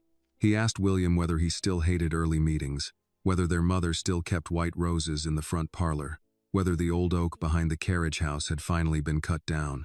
He did not ask why no one answered. Not at first. Then Annie found one written after she was born. The envelope had been opened. Margaret had read it. Annie held it up. This one. William's face tightened, but he nodded. She unfolded the letter. Will, Annie read, and her own voice sounded strange carrying her father's words. She's here. Annie Rose Brooks. 7 pounds. 2 ounces. Louder than a fire alarm and somehow prettier than anything I've ever seen. Though Rose says newborns mostly look like old men who owe taxes. Rose covered her mouth. A laugh escaped her before the tears came. She wiped them fast, almost annoyed at herself. Annie kept reading. I wanted to call you from the hospital. I stood by the payphone for 10 minutes with your number in my hand. Then I thought about Mother answering, and I lost my nerve. That makes me a coward, I guess. You used to be the one scared of phones. Funny how life moves things around. William looked at the table. I wish you could hold her. I wish I could see whether you'd be awkward or whether she'd make you brave. I think she would. She made me brave in a way I didn't expect. Not loud brave, quiet brave. The kind where you get up because someone small is depending on you. Annie stopped reading for a second. Her eyes burned. Rose touched her knee under the table. Annie breathed in and finished. I'm sending a picture. If Mother sees it first, maybe she'll throw it away. Maybe she'll stare at it when nobody's looking. I don't know anymore. I do know this. My daughter is not a mistake. Rose is not a mistake. If you hear anything else, know it came from fear dressed up as family pride. William whispered, Daniel. Annie folded the letter carefully. He knew. Rose nodded. Your father always knew more than he said. William looked toward the window. Outside, a few people paused at the closed sign, peered in, then moved on. For once, Rose did not get up to explain. Samuel cleared his throat. Mrs. Whitmore saw that picture. All three looked at him. Samuel's hands tightened around his hat. The one of Miss Annie as a baby. She held it a long while. William's voice was rough. What did she do? She put it back in the envelope. And, Samuel looked at Annie, and told me no good would come from confusing a child. Annie's mouth tightened. Confusing me with what? A grandmother? Rose said. Annie, no, Mama. I want to know. What was I supposed to be confused about? Being loved? Samuel had no answer. William stood abruptly and walked to the counter, then stopped, hands on the edge. He was not leaving. He was trying to keep from breaking something. Rose watched him. Sit down, William. He did. She picked up another letter. This one was dated the year Annie turned 5. Daniel's handwriting looked more tired, but the words still carried him. Rose read this time. Will, Annie asked today why birds don't fall when they sleep on branches. I told her their feet know how to hold on even when the rest of them rests. Then she asked if people can learn that. I told her yes, but I'm not sure I believed myself. Rose paused. Her thumb moved over the page. She's got Rose's courage and my bad habit of asking questions at the worst possible time. She calls the diner our kingdom, which would make Mother choke on her tea. I hope it would make you laugh. William did laugh then, but it broke halfway. Rose continued. I still have the eagle. Annie saw it and asked if I was a soldier. I told her no. I almost told her about you. I wanted to. But how do I tell a child she has family who might not want her? How do I put that hunger in her before the world gets its turn? Annie looked down at her hands. Rose's voice faltered but held. So I told her it was from before. That was cowardly. Or maybe merciful. I don't know anymore. Parenthood is mostly making choices you pray won't become wounds later. Rose lowered the page. Annie did not speak. She understood, finally, not all the way but enough. The secret had not been a wall built to keep her out. It had been Rose and Daniel standing with their backs against the door, trying to keep more pain from getting in. William said quietly, "He was protecting you." Annie looked at him. And who was protecting him? No one answered. The afternoon light shifted across the diner floor. Samuel poured himself water from behind the counter after asking Rose with a look. She nodded. They read for hours. Letters about Annie's first day of school. Letters about Daniel learning to make pancakes shaped like animals and producing what Annie had called sick clouds. Letters about medical bills after Daniel hurt his back. Letters about Rose buying the diner after Mabel retired. Letters that grew shorter around the edges as life became harder. Then William found one with no envelope, written in darker ink. He read the date and went still. What? Annie asked. William swallowed. This was after Father died. Margaret's husband, Daniel, and William's father. Rose sat back. Daniel heard about it in the paper. William unfolded the page. Will, I saw the obituary. I don't know what I'm supposed to feel. I keep waiting for grief, but mostly I feel like a man standing outside a house where music is playing for someone who won't let him in. Maybe that's grief too.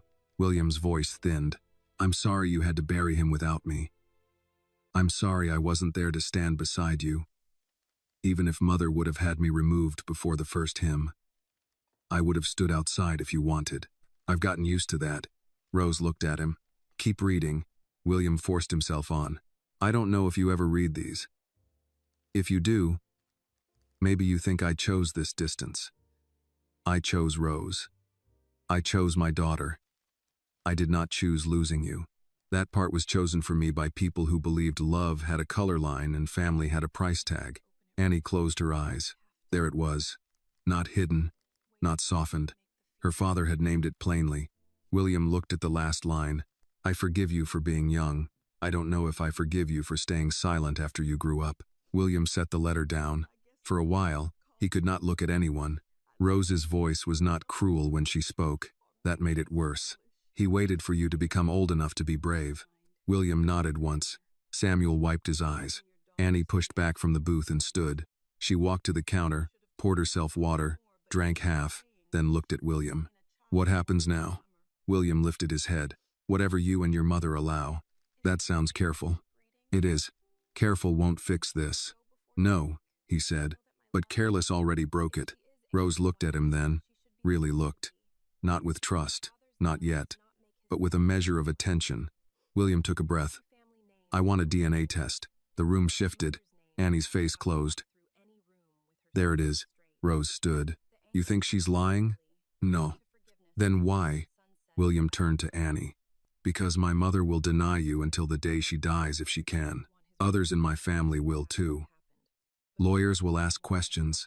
Reporters, if this gets out, will make your life ugly. A test won't tell you who your father was. You already know that. But it may force people like my mother to stop pretending. Annie looked at Rose. Rose did not answer for her. Annie said, I don't need a test to belong to my father. No, William said, you don't. And I don't need Whitmore blood to matter. No. Then say what you need it for. William met her eyes. To stand in front of my family and say Daniel's daughter is not a rumor. She is not charity. She is not a mistake. She is blood. And even that is less important than the fact that she was loved. Annie hated that the answer was good. Rose saw it on her face. We choose the lab, Rose said. William nodded. No press, Annie said. None. No lawyers talking to Mama like she's trying to steal something. I'll make sure of it. And I don't change my name. William's answer came at once. Never unless you choose to. Annie sat back down. She picked up one of Daniel's letters and folded it along the old crease. Fine, she said. But I want every letter copied first. One set for us. One for you. None for Mrs. Whitmore unless Mama says. William looked at Rose. Rose said. Annie spoke clearly. Yes, William said. She did. The bell above the door rang once. Everyone turned. Margaret stood outside the glass, not entering, one hand resting against the doorframe. She must have been there long enough to see the boxes open, the letters spread across the booth, Daniel's life laid out in ink. For a moment, she looked less like a matriarch and more like an old woman staring through a window at a family she had helped create by refusing to accept it. Annie held her gaze through the glass. Then she reached across the table and placed Daniel's letter in front of William. Read the rest, she said. William looked at Margaret, then down at his brother's handwriting. And this time, he chose the letter. Margaret did not come in.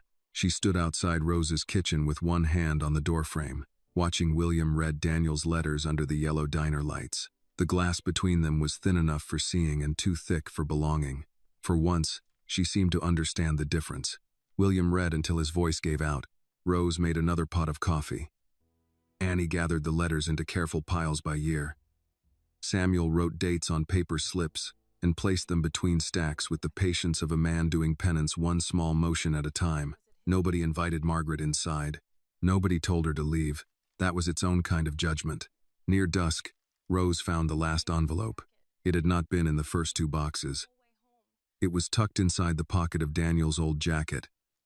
The same jacket Annie had carried to the Whitmore house and brought back across her lap. Rose's hand brushed the pocket by accident when she lifted it from the booth. Something stiff crackled under her fingers. She froze. Annie looked up. Mama? Rose reached into the inside pocket and pulled out a sealed envelope, yellowed but clean. Daniel's handwriting sat across the front. For Rose, no one moved. William set down the letter he had been holding. Samuel removed his glasses and looked away. Annie stared at the envelope like it had begun to breathe. Rose sat slowly. I didn't know this was here, she said. Her voice sounded younger than it had all day. Annie slid into the booth beside her. You don't have to open it now. Rose gave a small nod, but her fingers were already under the flap. If I wait, I'll be afraid of it. The paper opened with a soft tear. Rose unfolded the letter. For a moment, she only looked at the handwriting.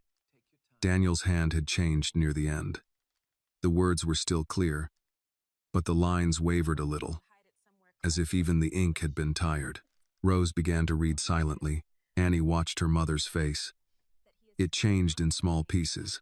First recognition, then pain, then something Annie could not name because she had never seen it there before, not since Daniel died. It looked like being held. Rose pressed the letter to her chest. William spoke softly. Rose? She shook her head once, not to stop him, but to steady herself. Then she lowered the letter and read aloud. Rosie, if you found this, it means I put it somewhere clever or somewhere foolish. You always said those were the same place when it came to me.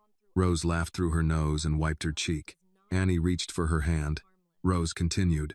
I don't know how much time I have, and I don't want to waste any of it pretending I am braver than I am. I am scared. Not of dying, exactly. I've made my peace with the Lord in the messy way I make peace with most things. I am scared of leaving you with bills, with the diner, with our daughter asking questions I should have answered myself. Annie's grip tightened. I should have told Annie more. I know that. Every year I promised myself I would, and every year I looked at her face and thought, not yet. Let her be a child one more summer. Let her go to school without carrying my old house on her back. Let her know herself before she knows who rejected her. Rose stopped. Annie took the letter gently. Can I? Rose nodded. Annie read the next part, and the sound of her father's words in her own voice nearly broke her. If she is angry with me one day, Let her be. Don't soften it for me. I earned some of that anger.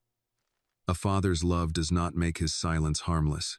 Tell her I was proud of her before she knew how to stand. Tell her I saw you in her every time she refused to lower her eyes. Tell her the Whitmore name can open doors.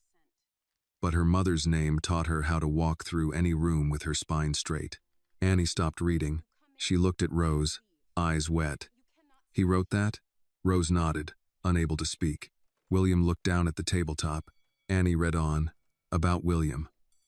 I don't know what to say that won't sound smaller than what I feel. I loved my brother. I was angry with him. Some days I forgave him before breakfast and hated him again by supper.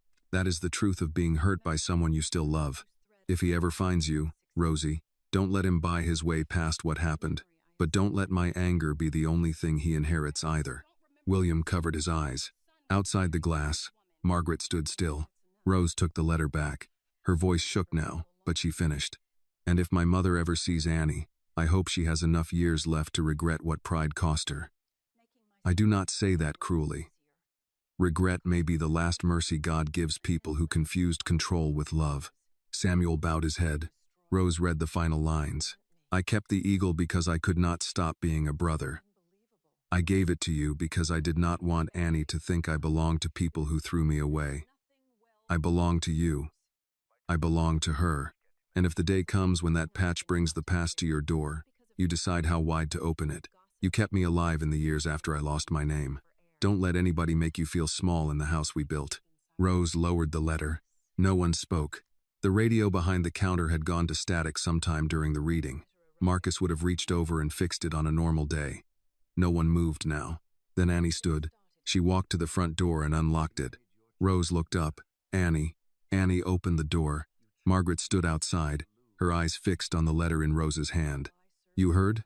Annie asked. Margaret's lips moved, but nothing came. Annie stepped aside. Then come in or leave, but don't stand there like somebody else locked you out. Margaret looked at Rose. Rose did not invite her. She did not refuse her either. After a long moment, Margaret stepped into the diner. The bell above the door rang softly. It was such a small sound for a woman crossing a line she had drawn 20 years ago. Margaret walked toward the booth, slower than before. There was no command in her now, no quick correction ready on her tongue.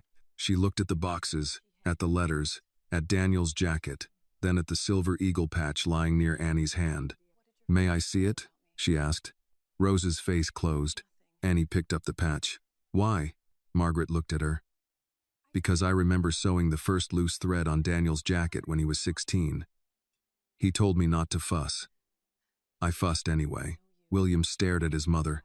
It was the first tender thing she had said about Daniel all day. Annie did not hand her the patch yet. You remember that, but you don't remember he was your son when he married my mother? Margaret flinched. Rose said quietly, Annie, no, Mama, I'm not being rude. I'm asking. Margaret looked at Annie. Really looked. Not at her apron, not at her skin as a problem to manage, not at her as proof, threat, or scandal. At her. I remembered, Margaret said. That was the trouble. Annie's anger paused, not gone but listening. Margaret sat at the edge of the nearest chair without being offered one. If I had made him a stranger, it would have been easier. I tried. I told myself he was reckless, ungrateful, misled. I told myself a mother had a duty to protect the family from choices that would destroy it. Rose's voice was flat. You mean, me? Margaret nodded once. It cost her. Yes, William said. Mother. She lifted a hand. Let me say it badly if I must. I have said nothing well for years. That silenced him. Margaret turned to Rose. I looked at you and saw everything I had been taught to fear. Not because of who you were. Because of what people would say. Because of what rooms would close to us. Because I had lived so long inside approval that I mistook it for air. Rose watched her, unmoved. And Daniel paid for your breathing. Yes, Margaret whispered. Annie's fingers tightened around the patch. Margaret looked at her. When Samuel brought the first letter, I told myself I was sparing William. He was young. He had just begun taking responsibility in the company. He worshipped Daniel. And I thought if I let that door open, I would lose both sons. William's voice came low. So you chose which one to lose? Margaret closed her eyes. I told myself Daniel had already chosen. Rose leaned back. That lie served you well. It did, Margaret said. For a while, Annie looked at the boxes. For his whole life, Margaret bowed her head. There was no answer to that. After a moment, Rose slid Daniel's final letter across the table, but kept her fingers on it. You don't get to keep this. Margaret looked at her. I understand. You can read it here. Margaret nodded. Rose let go. Margaret touched the paper as if it might burn her. She read slowly. Her face remained controlled for the first few lines. Then her mouth tightened. By the time she reached the words about regret, her hand was shaking. She did not cry loudly. Margaret Whitmore would not know how. Tears simply gathered and fell with no permission from the rest of her face. When she finished, she folded the letter along the same crease Daniel had made and set it down. He thought I had years, she said. Rose did not soften. He hoped you did. Margaret looked at Annie. What did he tell you about me? Annie sat across from her. Nothing. That answer hurt more than accusation. Margaret accepted it with a small nod. Perhaps I deserved that. Maybe, Annie said. But I didn't. I deserved to know I had a grandmother, even if she didn't want me. Rose inhaled sharply. Margaret's face broke then, just for a second. I did not know you. You could have, Annie said. William looked away. Samuel stood and moved behind the counter without asking.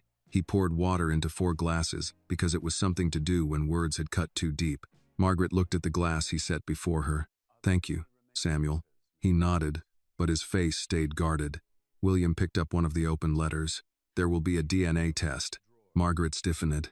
Rose saw it. That bothers you? It concerns me. Annie gave a dry little laugh. There she is. Margaret turned to her. You misunderstand me. I don't think I do. Margaret held her gaze. A test will not be private once lawyers know, once trustees know, once the family knows. There will be questions about inheritance, legitimacy, intentions. People will be unkind. Rose said, people already were. Yes, Margaret said, and I was one of them. That admission changed the air again. Not enough to forgive, enough to notice. William studied his mother. Are you telling us not to take the test? Margaret looked at the 2 silver eagle patches. No. The word surprised everyone. She drew a breath. I am telling you that once you do, the Whitmore family will not respond with grace. They will protect money first, reputation second, and feelings only if there is time. I know because I taught them, Rose said. Then unteach them. Margaret looked at her. Rose's voice was steady. If you have regret, use it. Don't sit in it like a church pew and call that repentance. Annie glanced at her mother, struck by the force in the words. Margaret nodded slowly. What do you want from me? Rose answered at once. Nothing bought. Annie said, nothing polished. William said, the truth. Samuel, from the counter, added quietly, and the rest of the letters, ma'am, if there are more. Margaret looked at him. Then she looked at William. There is one more place, she said. William went still. Where? Margaret's eyes moved to the photograph of Daniel on the table. Your father's study, she said. The bottom drawer. I kept the last things there. Rose's jaw tightened. Last things? Margaret's voice dropped.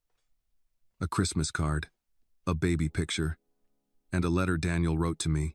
The room held its breath. Annie looked at Rose, then at William. William stood. No more locked drawers, he said. Margaret nodded, and this time she did not argue. But as they prepared to leave for the Whitmore house again, Annie picked up Daniel's final letter and slid it into her purse. Rose noticed. You keeping that one? Annie looked toward the window, where evening had begun turning the street gold. For now, she said. Daddy said Mama decides how wide to open the door. She looked at William, then at Margaret. I'm not sure yet who gets a key. They returned to the Whitmore estate after sunset. This time, Annie did not stare at the gates with the same fear. The house still looked too large, too white, too certain of itself. But something had changed. It was no longer a place from a story her mother had hidden from her. It was a place that had taken things from her father and kept them in drawers. That made it less grand. It made it searchable. Margaret led them through the front hall without speaking. Samuel walked a few steps behind, carrying one of Daniel's letters in a folder as if it were evidence in court. William stayed near Annie and Rose, not guiding them, not rushing them, just staying close enough to make clear whose side he had chosen. Annie looked at the walls again. Still no Daniel. She stopped under a portrait of a man with gray eyes and a stern mouth. "Is that your father?" William looked up. "Yes." Rose's face went still. Margaret paused near the staircase. "Henry Whitmore." Annie studied the portrait. "Did he know about my father? About Mama?" Margaret's jaw tightened. He knew Daniel had become difficult. Rose gave a short laugh. "Difficult. That's a clean word for loving a black woman against orders." Margaret did not answer. William looked at the portrait for a long moment. Father never yelled. That was his talent. He could make a room obey him by lowering his voice. Daniel hated that, Margaret said before she could stop herself. Everyone turned to her. She looked irritated at having given away a memory. He did. He said silence was just shouting with better manners. Annie looked at William. For the first time that night, he smiled with real pain in it. He did say that. Margaret turned away. "The study is this way." Henry Whitmore's study sat at the back of the house, behind double doors that opened into dark shelves, leather chairs, and a desk large enough to make a man feel important before he said a word. The room smelled of old tobacco and furniture polish. A brass lamp glowed on the desk, though no one had been working there. Margaret stood just inside the door, her hands folded. "I have not opened that drawer in years," she said. Rose's voice was flat. "That's supposed to comfort us?" "No." "Good." William walked to the desk. "Which drawer?" "Bottom right." He crouched, pulled the brass handle. Locked. Samuel stepped forward without being asked and removed a key from his ring. Margaret looked at him. "You had a key?"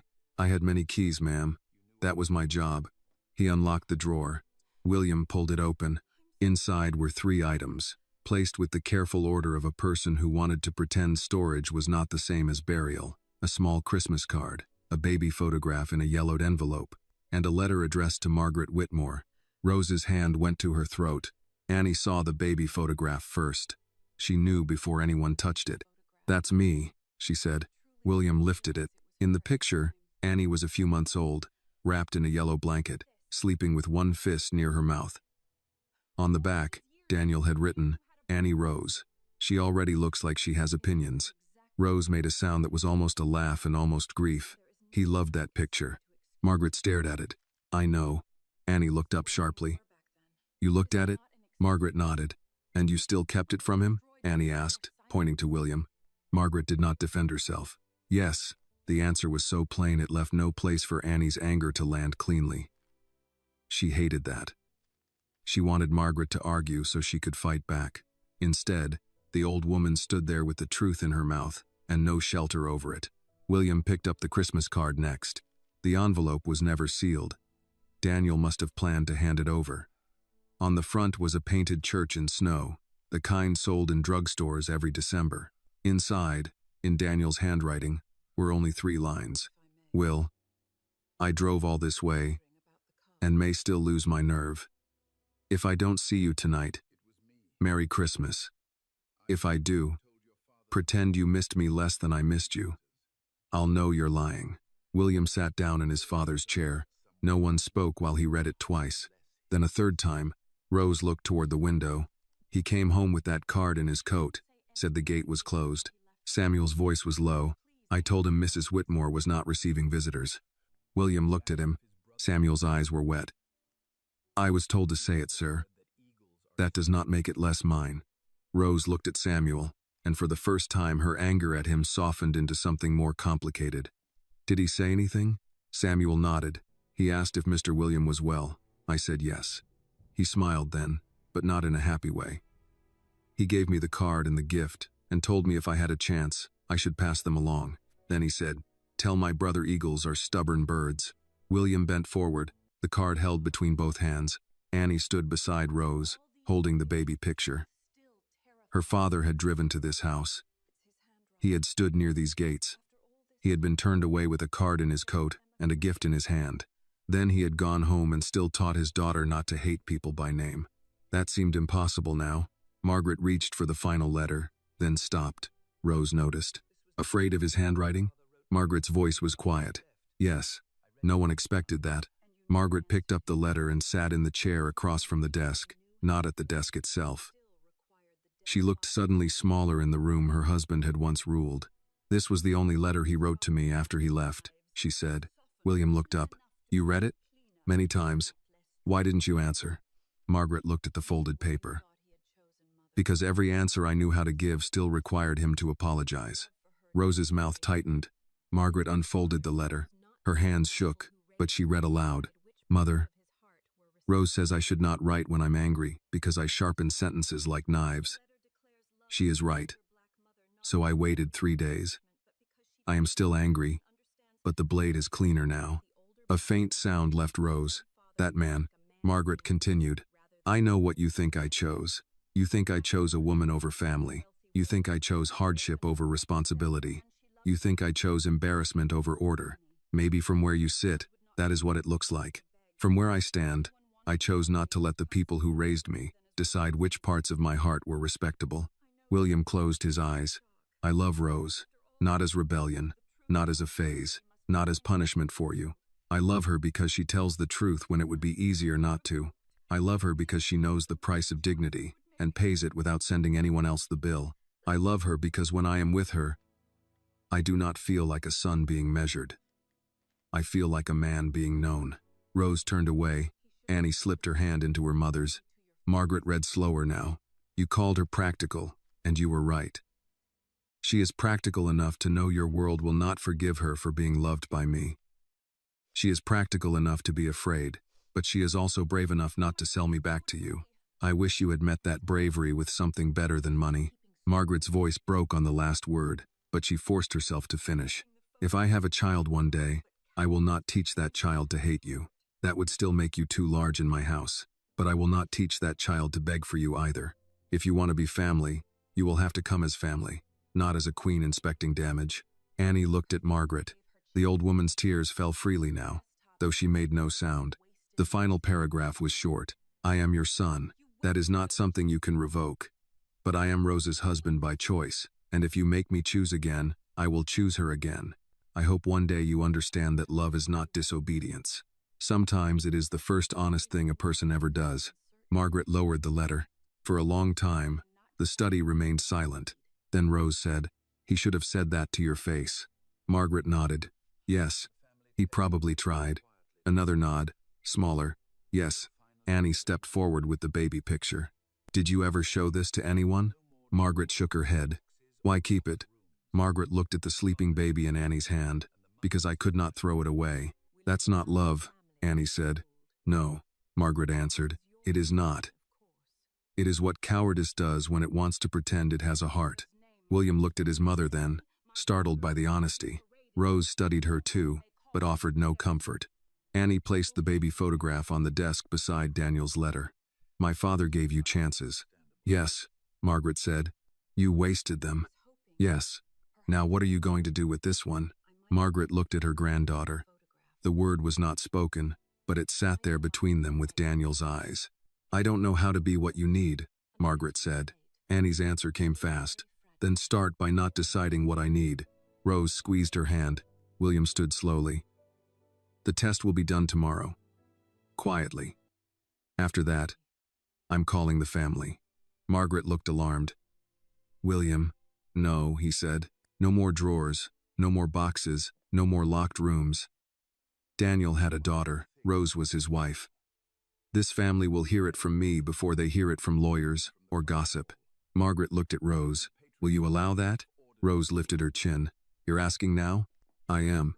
Rose thought for a moment. "Daniel's name gets spoken cleanly. Annie doesn't get paraded. And nobody calls this charity." William said, "Agreed." Annie added, "And I keep being Annie Brooks." William nodded. "Always." Margaret looked at her. "May I ask one thing?" Annie waited. "When the test confirms what we already know, may I have a copy of the baby picture?" Rose's face hardened. Margaret raised a hand slightly. "Not the original. I know I have no right." Annie looked down at the photo. Baby Annie, asleep, unaware of gates, letters, pride, race, money, names, just loved. "We'll see," she said. Margaret accepted it. Samuel, who had been quiet near the door, cleared his throat. "There is one more thing." William turned. "What?" Samuel looked at the wall behind Henry Whitmore's desk. Mr. Daniel's portrait. It was removed from the front hall after he left. Mr. Henry ordered it stored. Margaret closed her eyes. William's voice came hard. "Where is it?" Samuel said, "Attic room above the east wing." Annie looked at Rose. Rose looked at William. No one had to say what came next. They climbed the back stairs together. The attic smelled of heat, dust, and old wood. Samuel pulled a cord, and a bar of bulb flickered on. Under a canvas sheet near the far wall stood a large frame. William lifted the sheet. Daniel looked back at them, younger, cleaner, wearing a navy blazer he probably hated. His smile was restrained for the portrait, but it had not been defeated yet. Rose touched the edge of the frame. "Hello, Daniel." Annie stood beside her mother, seeing the father she knew and the son they had erased in the same face. William stared at the portrait. Then he looked at Margaret. "Tomorrow," he said, "this goes back in the front hall." Margaret did not argue. She only looked at Daniel's painted face and whispered something Annie barely heard. "My son." For Annie, it was not enough. But for the first time, it was not nothing. The next morning, the DNA clinic opened at 9. But Annie was awake before 5. She lay in the small bed in the back room of Rose's kitchen and listened to her mother move around in the diner. Cabinets opened. The coffee maker clicked. A spoon touched a mug. Rose was trying to be quiet and failing in all the familiar ways that had filled Annie's childhood. On any other morning, the sounds would have comforted her. That morning, they sounded like a countdown. Annie turned on her side and looked at Daniel's brown jacket hanging from the chair. The silver eagle patch was folded in a handkerchief on the dresser beside it. Last night, she had read 3 more of his letters before Rose made her stop. One of them described Annie's first school play, where she forgot her line and waved at Daniel from the stage instead. He had written to William, "She looked right at me like I was the whole audience. I hope every child gets at least one person in the room who makes them feel that safe." Annie had cried over that line after everyone else went to bed. Now she got up, washed her face, dressed in jeans and a clean blouse, and carried the patch into the diner. Rose stood behind the counter pouring coffee into 2 mugs. "You sleep?" Rose asked. "No. Me neither." They did not pretend. Annie sat at the counter. "Do we have to do this?" Rose set a mug in front of her. "No." Annie looked up. Rose leaned her hands on the counter. "You do not owe that family your blood in a tube. You do not owe William proof. You do not owe Margaret peace. If you say no, we open this diner and make biscuits like any other day. But it won't be any other day." "No," Rose said. "It won't." Annie turned the patch in her fingers. "Daddy already knew who I was." "Yes." "You know." "Yes." "Then why does a paper matter?" Rose was quiet for a moment. Outside, the street lights still burned against a pale gray sky. Because some people won't hear truth unless it comes stamped and filed. That doesn't make the truth theirs. It just leaves them fewer places to hide. At 8:15, William arrived alone. He came through the front door without the coat, without Margaret, without the expensive certainty that had filled him 2 days before. He wore a blue shirt, sleeves buttoned at the wrist, and carried a plain folder under one arm. Rose looked past him. "Where's your mother?" "At the house." "Did she choose that?" "I chose it." Annie watched him. "Why?" William stood near the first table, not moving farther in. "Because today is not about her." Rose nodded once. "That's the first sensible thing you've said this morning. It's early. Plenty of time to ruin it." He almost smiled. Then looked at Annie. "The clinic is private. The lab is in Atlanta. Certified. No press. No family attorneys present. I put that in writing." He handed Rose the folder. She read the page slowly. Annie saw her mother checking every line, not because she trusted legal language, but because distrust had kept them alive more than once. Rose handed it back. "Fine." William did not look relieved. "Annie, if you change your mind in the parking lot, we leave." She searched his face for pressure. She found fear instead. "Are you afraid it won't match?" she asked. "No," he said. "I'm afraid it will." That answer stayed with them all the way to the clinic. The building was small, brick, and clean, tucked beside a dental office and a tax service. A woman at the front desk greeted them in a calm voice and called them by appointment number instead of name, which Annie appreciated. The nurse explained the cheek swab. It took less than 5 minutes. Less than 5 minutes to confirm what had taken a lifetime to hide. When it was done, Annie stepped outside before Rose and William. The parking lot smelled of wet asphalt and pine. She stood beside a crepe myrtle tree and pressed her hands into her pockets. William came out last. "How long?" Rose asked. "Expedited results by tomorrow evening," he said. "Maybe sooner." Annie let out a dry laugh. "Funny.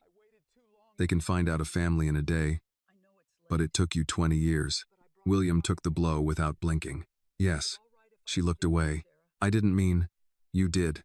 Annie hated that he was right. Rose touched her daughter's shoulder. "Words said in pain still belong to us." "I know," Annie said. William looked at Rose. "Daniel used to say that?" "No," Rose said. "That one's mine."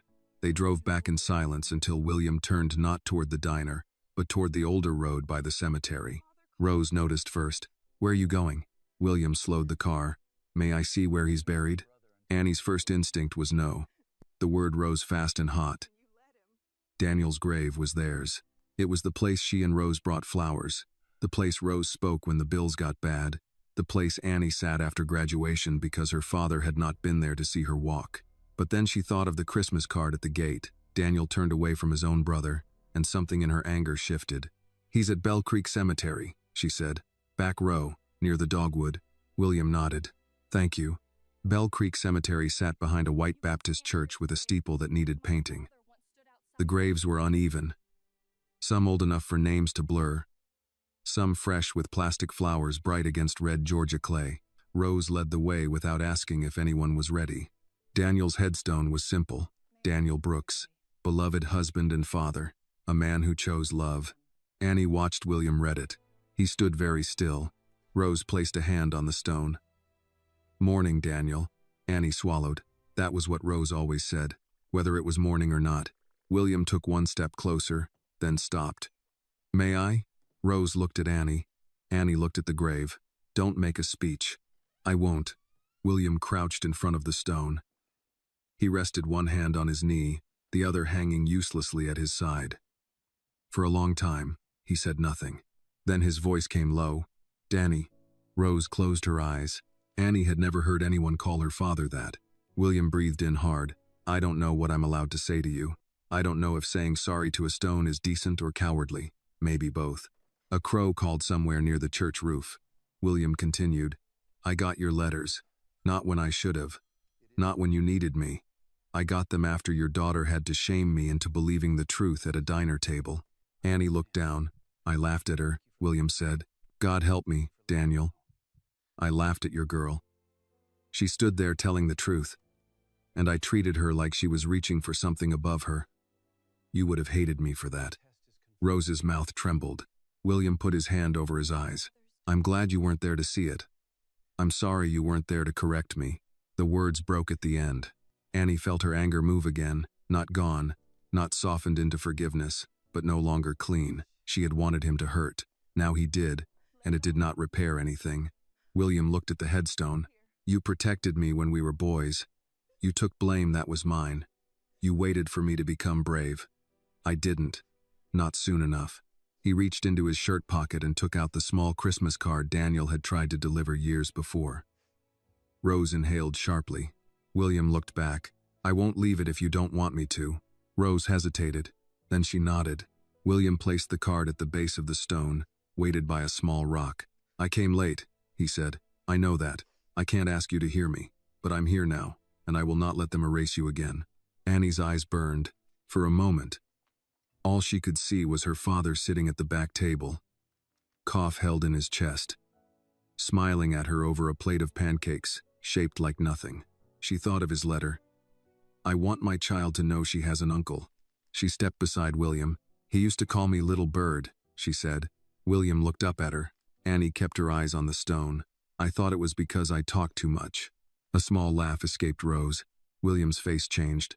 "He called me little brother until I was 30. That sounds annoying."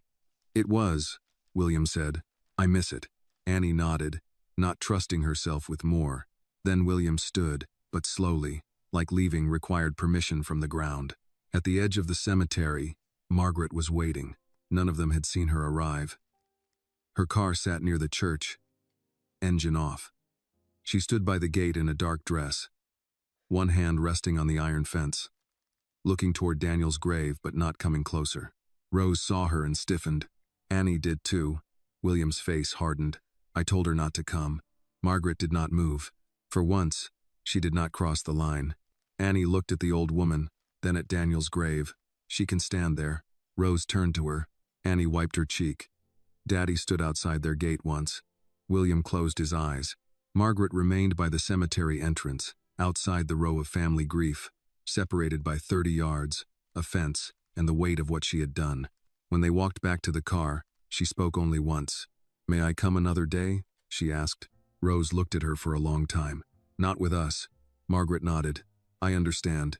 Annie expected her to argue. She did not. That almost made it worse. By late afternoon, they returned to Rose's kitchen.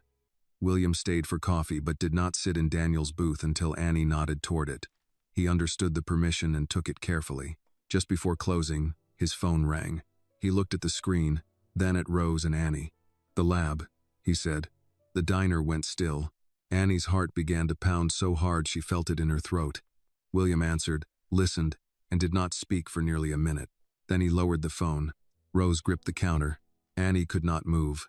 William looked at her with eyes full of grief, relief, and something that frightened her because it looked like love arriving before anyone had agreed to it.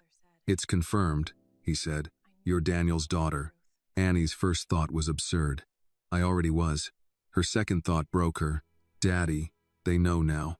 Rose came around the counter and held her before the tears reached her chin. William stood by the booth, hands at his sides, not stepping in, not claiming the moment.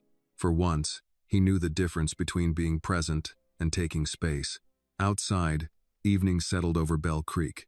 Inside, Daniel's letters lay stacked on the table, and the silver eagle patch rested beside them. The truth had finally found paper, but Annie understood, even through her tears, that paper was only the beginning. William did not call the family that night. He wanted to.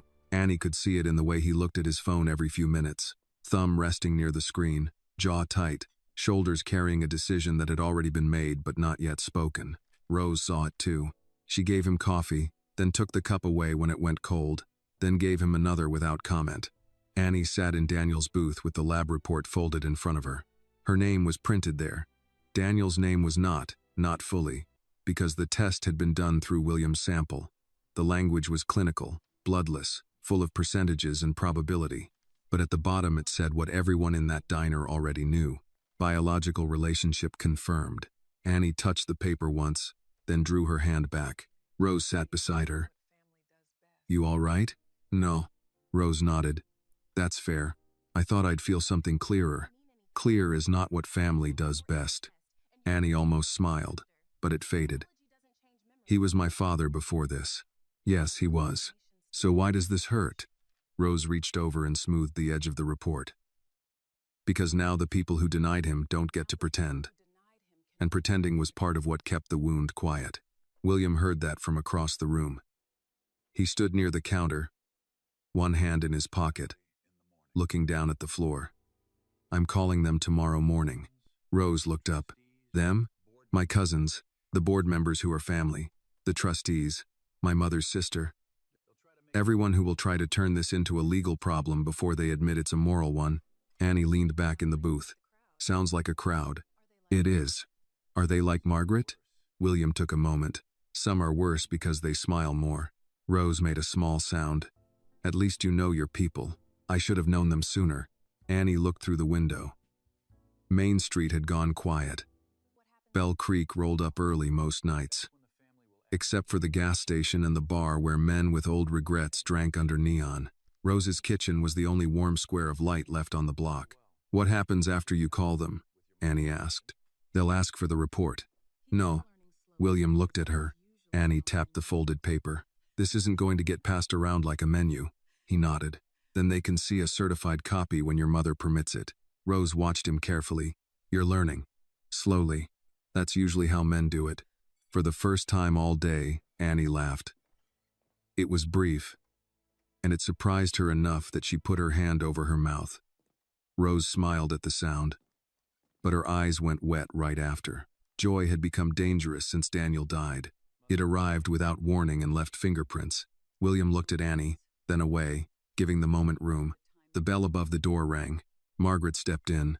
No one had told her to come. No one looked surprised that she had. She wore a gray coat and no pearls this time. Without them, her neck looked fragile. She carried a small white envelope in both hands. Rose stood. Annie did not. William's face tightened. "Mother, tonight is not." "I know," Margaret said. That stopped him. Margaret Whitmore did not often admit timing belonged to anyone else. She stood near the door, not entering fully. "Samuel told me the result came." Rose crossed her arms. "Samuel talks too much for a man who spent years saying too little. He said only that it was confirmed." Margaret looked at Annie. "May I ask if that is true?" Annie stared at her. "Would you believe me?"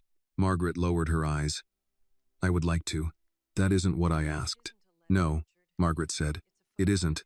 William moved toward her, but Rose shook her head once. "Let it stand." Margaret lifted the envelope. "This was in my room. I found it after I came back from the cemetery." William's expression changed. "Another letter?" "No, a photograph." She walked to the counter and placed the envelope there, then stepped back as if it did not belong to her once it touched the wood. Rose did not move. Annie did. She took the envelope, opened it, and pulled out an old photograph. Daniel was maybe 16, standing beside a much younger William near a lake. Both boys were sunburned. Daniel had one arm hooked around William's neck, pulling him into the frame. William looked annoyed and happy. On Daniel's denim jacket, half hidden near the inside seam, was the silver eagle patch. Annie's chest tightened. She turned the photo over. In faded ink, someone had written, "The boys. Lake Sinclair. Summer." Margaret spoke from near the door. "I thought you should have it." Annie looked at her. "Why?" Margaret's answer came slowly. "Because I kept too many things that should have been given." Rose said nothing, but her face shifted. Annie looked at the photograph again. "He looks happy." "He was," William said quietly. "That day, he pushed me off a dock because I told him I was too old to be shoved around. Then he jumped in after me because he remembered I wasn't a strong swimmer." "You couldn't swim?" "I could swim badly." Annie glanced at him. "He saved you?" "Many times." The words were simple, but the room heard what sat beneath them. Margaret's hand tightened on the strap of her purse. "He was always watching after you." William turned toward her. "And when he needed someone to watch after him?" Margaret took the blow. "I know." "No, Mother. I don't think you do." "William," Rose said. He looked at her, surprised. Rose's voice stayed even. "Tomorrow is for your family table. Tonight is not for putting all the guilt in one chair and pretending that solves it." William inhaled, then nodded. "You're right." Margaret looked at Rose with something close to gratitude, and Rose's face immediately warned her not to mistake it for forgiveness. Annie slid the photograph back into the envelope. "Thank you." Margaret's eyes lifted. "You're welcome." It was too polite for what they were to each other, but it was better than nothing. The next morning, William rented the private room at the Bell Creek Community Bank because Rose refused to go back to the Whitmore estate until Daniel's portrait was in the front hall. William did not argue. By 9, the room held a long oak table, a coffee urn, a plate of untouched pastries, and 12 Whitmores who looked as if they had been summoned to a lawsuit. Annie sat between Rose and William. She wore a navy dress Rose had ironed twice. Her hair was pulled back. Daniel's silver eagle patch rested in her purse, wrapped in the handkerchief. She did not want to wear it. Not there. Not for them. Margaret sat across the table, silent. William stood at the head. His cousin Richard spoke before William began. He was a broad man with silver hair and a friendly face that made Annie dislike him at once. "Will, if this is about the article circulating online, our communications people can handle." "This is not about an article," William said. Another cousin, Patricia, glanced at Annie. "Then perhaps you should tell us why we're here." William placed a folder on the table. "Daniel had a daughter." The room went quiet. Richard frowned. "Daniel? My brother." Patricia's eyes moved to Rose. "I thought Daniel left the family," Rose said. "He left the house, not the blood in his body." Richard's mouth tightened. "Mrs. Brooks," Rose said. "Rose Brooks, his wife." The word wife moved around the table like a stain no one wanted to touch. William opened the folder and removed the certified DNA report. He did not pass it around. He placed it in front of himself. "This confirms Annie Brooks is Daniel's daughter." A younger man at the far end gave a low whistle. "Well, hell." Margaret's eyes closed. Patricia leaned forward. "William, Surely we need counsel before statements like that are made. No, William said. Counsel can join later. Family hears it first. Richard looked at Annie with a smile so soft it became insulting. Young lady, I'm sure this is overwhelming for you. Annie looked at him. Not as overwhelming as being talked around. Rose almost smiled. Richard cleared his throat. I only meant. I know what you meant, Annie said. People usually do. William kept his voice calm. Daniel was cut off because he married Rose. He wrote to me for years. Those letters were kept from me. His child was kept from this family. Patricia looked at Margaret. Aunt Margaret? Margaret opened her eyes. The whole room waited for the old command to return. The polished denial. The family version that made everything difficult sound necessary. It did not come. I kept the letters, Margaret said. The silence changed. Richard sat back. Why would you say that? Because it is true. Patricia whispered, My God. William looked at his mother, and Annie saw surprise on his face. He had expected to fight alone. Margaret had not joined him. Not fully. But she had stopped blocking the road. Richard recovered first. This is unfortunate, but we need to consider exposure. If Daniel's estate. Daniel's estate? Rose said. He turned to her. I'm speaking practically. No, Rose said. You're speaking like a man who hears about a dead relative and checks the locks on the silver cabinet. Annie looked down to hide her smile. William said, Annie is not here to ask for anything. Richard relaxed too soon. William continued, I am here to give what should have been hers already. Recognition. Daniel's name returns to the family records. Rose is acknowledged as his wife. Annie is acknowledged as his daughter. Daniel's portrait returns to the front hall, and no one in this room will speak of them as claimants, complications, or mistakes. Patricia said, You can't decide that alone. William looked at her. Watch me. Margaret's voice came from across the table. He is not deciding alone. Everyone turned. Margaret sat straight, but her hands were clasped tightly in her lap. Daniel was my son. I wronged him. I wronged his wife. I wronged this girl before I knew her name. If anyone here is worried about embarrassment, begin with me. Annie stared at her. Rose did too. For the first time, Margaret had not hidden behind the word family. Richard looked irritated. Aunt Margaret, you're emotional. She looked at him the way only an old Southern woman with money could. Cold enough to frost glass. Richard, I have been called many things. Emotional is not the one that should frighten you.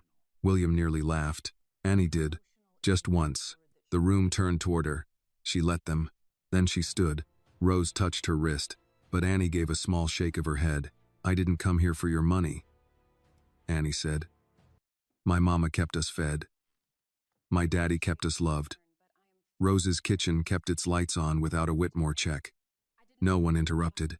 I came because my father wrote letters to people who never answered. I came because his picture was taken off a wall.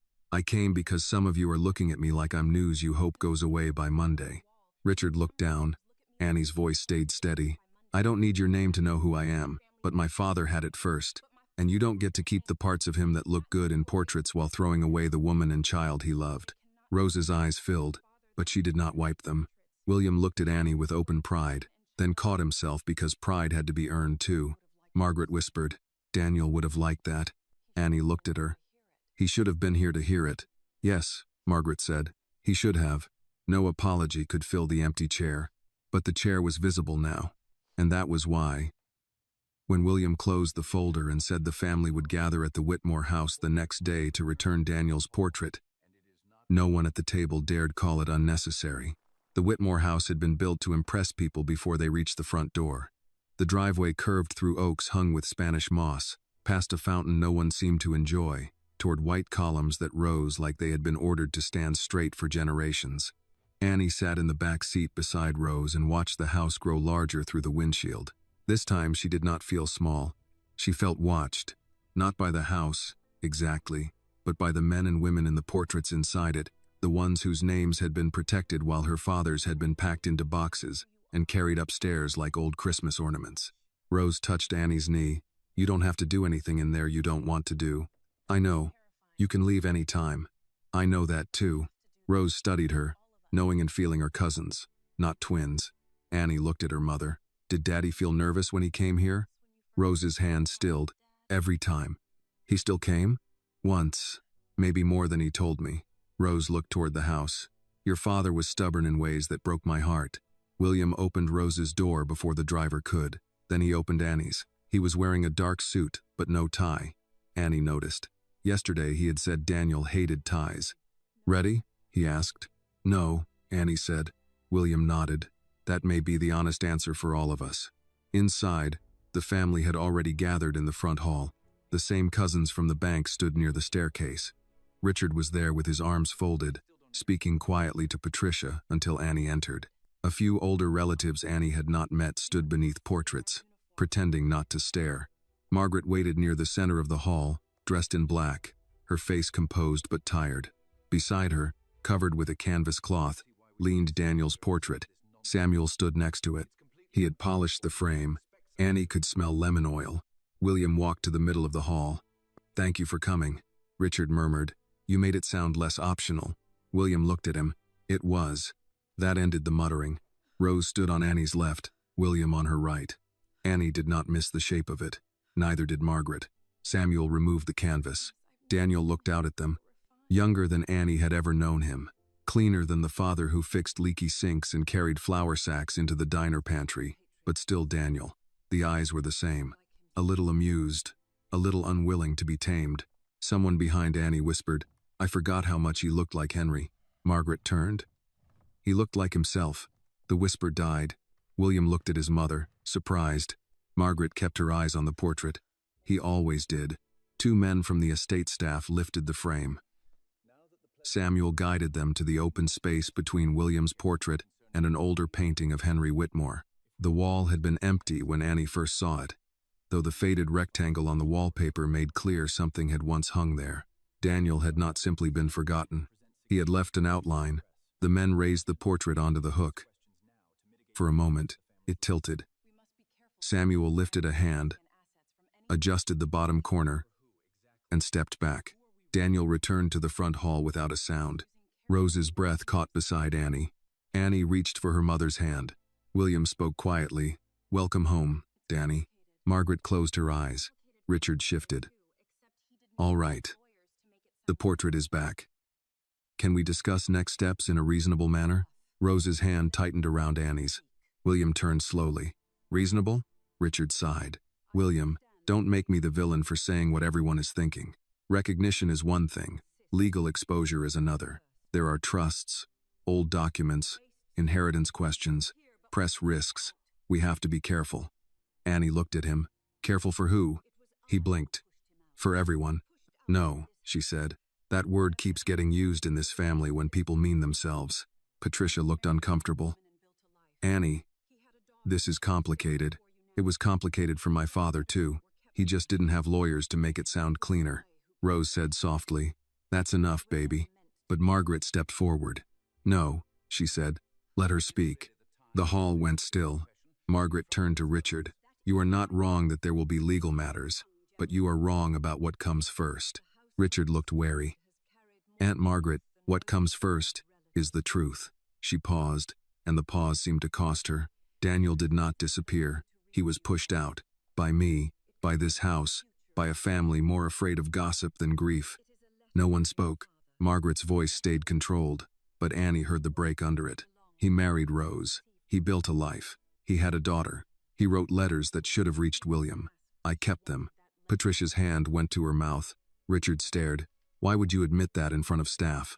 Samuel lifted his chin. Margaret looked at Richard with open disgust. Because Samuel has carried more truth in this house than most blood relatives. Samuel's eyes filled, but he did not lower them. William looked at his mother as if she were becoming someone he did not know how to hate properly. Margaret turned toward Annie. There is something I need to read, she said. Annie's stomach tightened. What? Margaret took a folded page from the small black purse in her hand. Your father's letter to me. Not all of it. Some things belong to the people he wrote them to. But this part should have been heard in this hall, years ago. Rose's face hardened. Did you ask Annie if she wanted that? Margaret looked at Annie. May I? The question hung there. Annie thought about saying no. Part of her wanted to. Not because the words were not Daniel's, but because Margaret had kept so many things that asking permission now felt too late to be fair. But Daniel's portrait was on the wall. The family was listening. And her father had spent too many years unheard. Annie nodded. Read it. Margaret unfolded the page with both hands. Her voice was thin at first. Mother, I know what you think I chose. You think I chose embarrassment over duty. You think I chose Rose over family. From where I stand, I chose not to let the people who raised me decide which parts of my heart were respectable. The hall did not move. Margaret continued, I love Rose because when I am with her, I do not feel like a son being measured. I feel like a man being known. Rose looked down. Annie leaned into her, shoulder to shoulder. Margaret's voice shook but held. If I have a child one day, I will not teach that child to hate you. That would still make you too large in my house. But I will not teach that child to beg for you either. If you want to be family, you will have to come as family, not as a queen inspecting damage. A faint sound passed through the relatives. No one spoke. Margaret lowered the letter, then looked at Rose. He knew me too well. Rose's answer was quiet. He loved you anyway. That was one of his problems.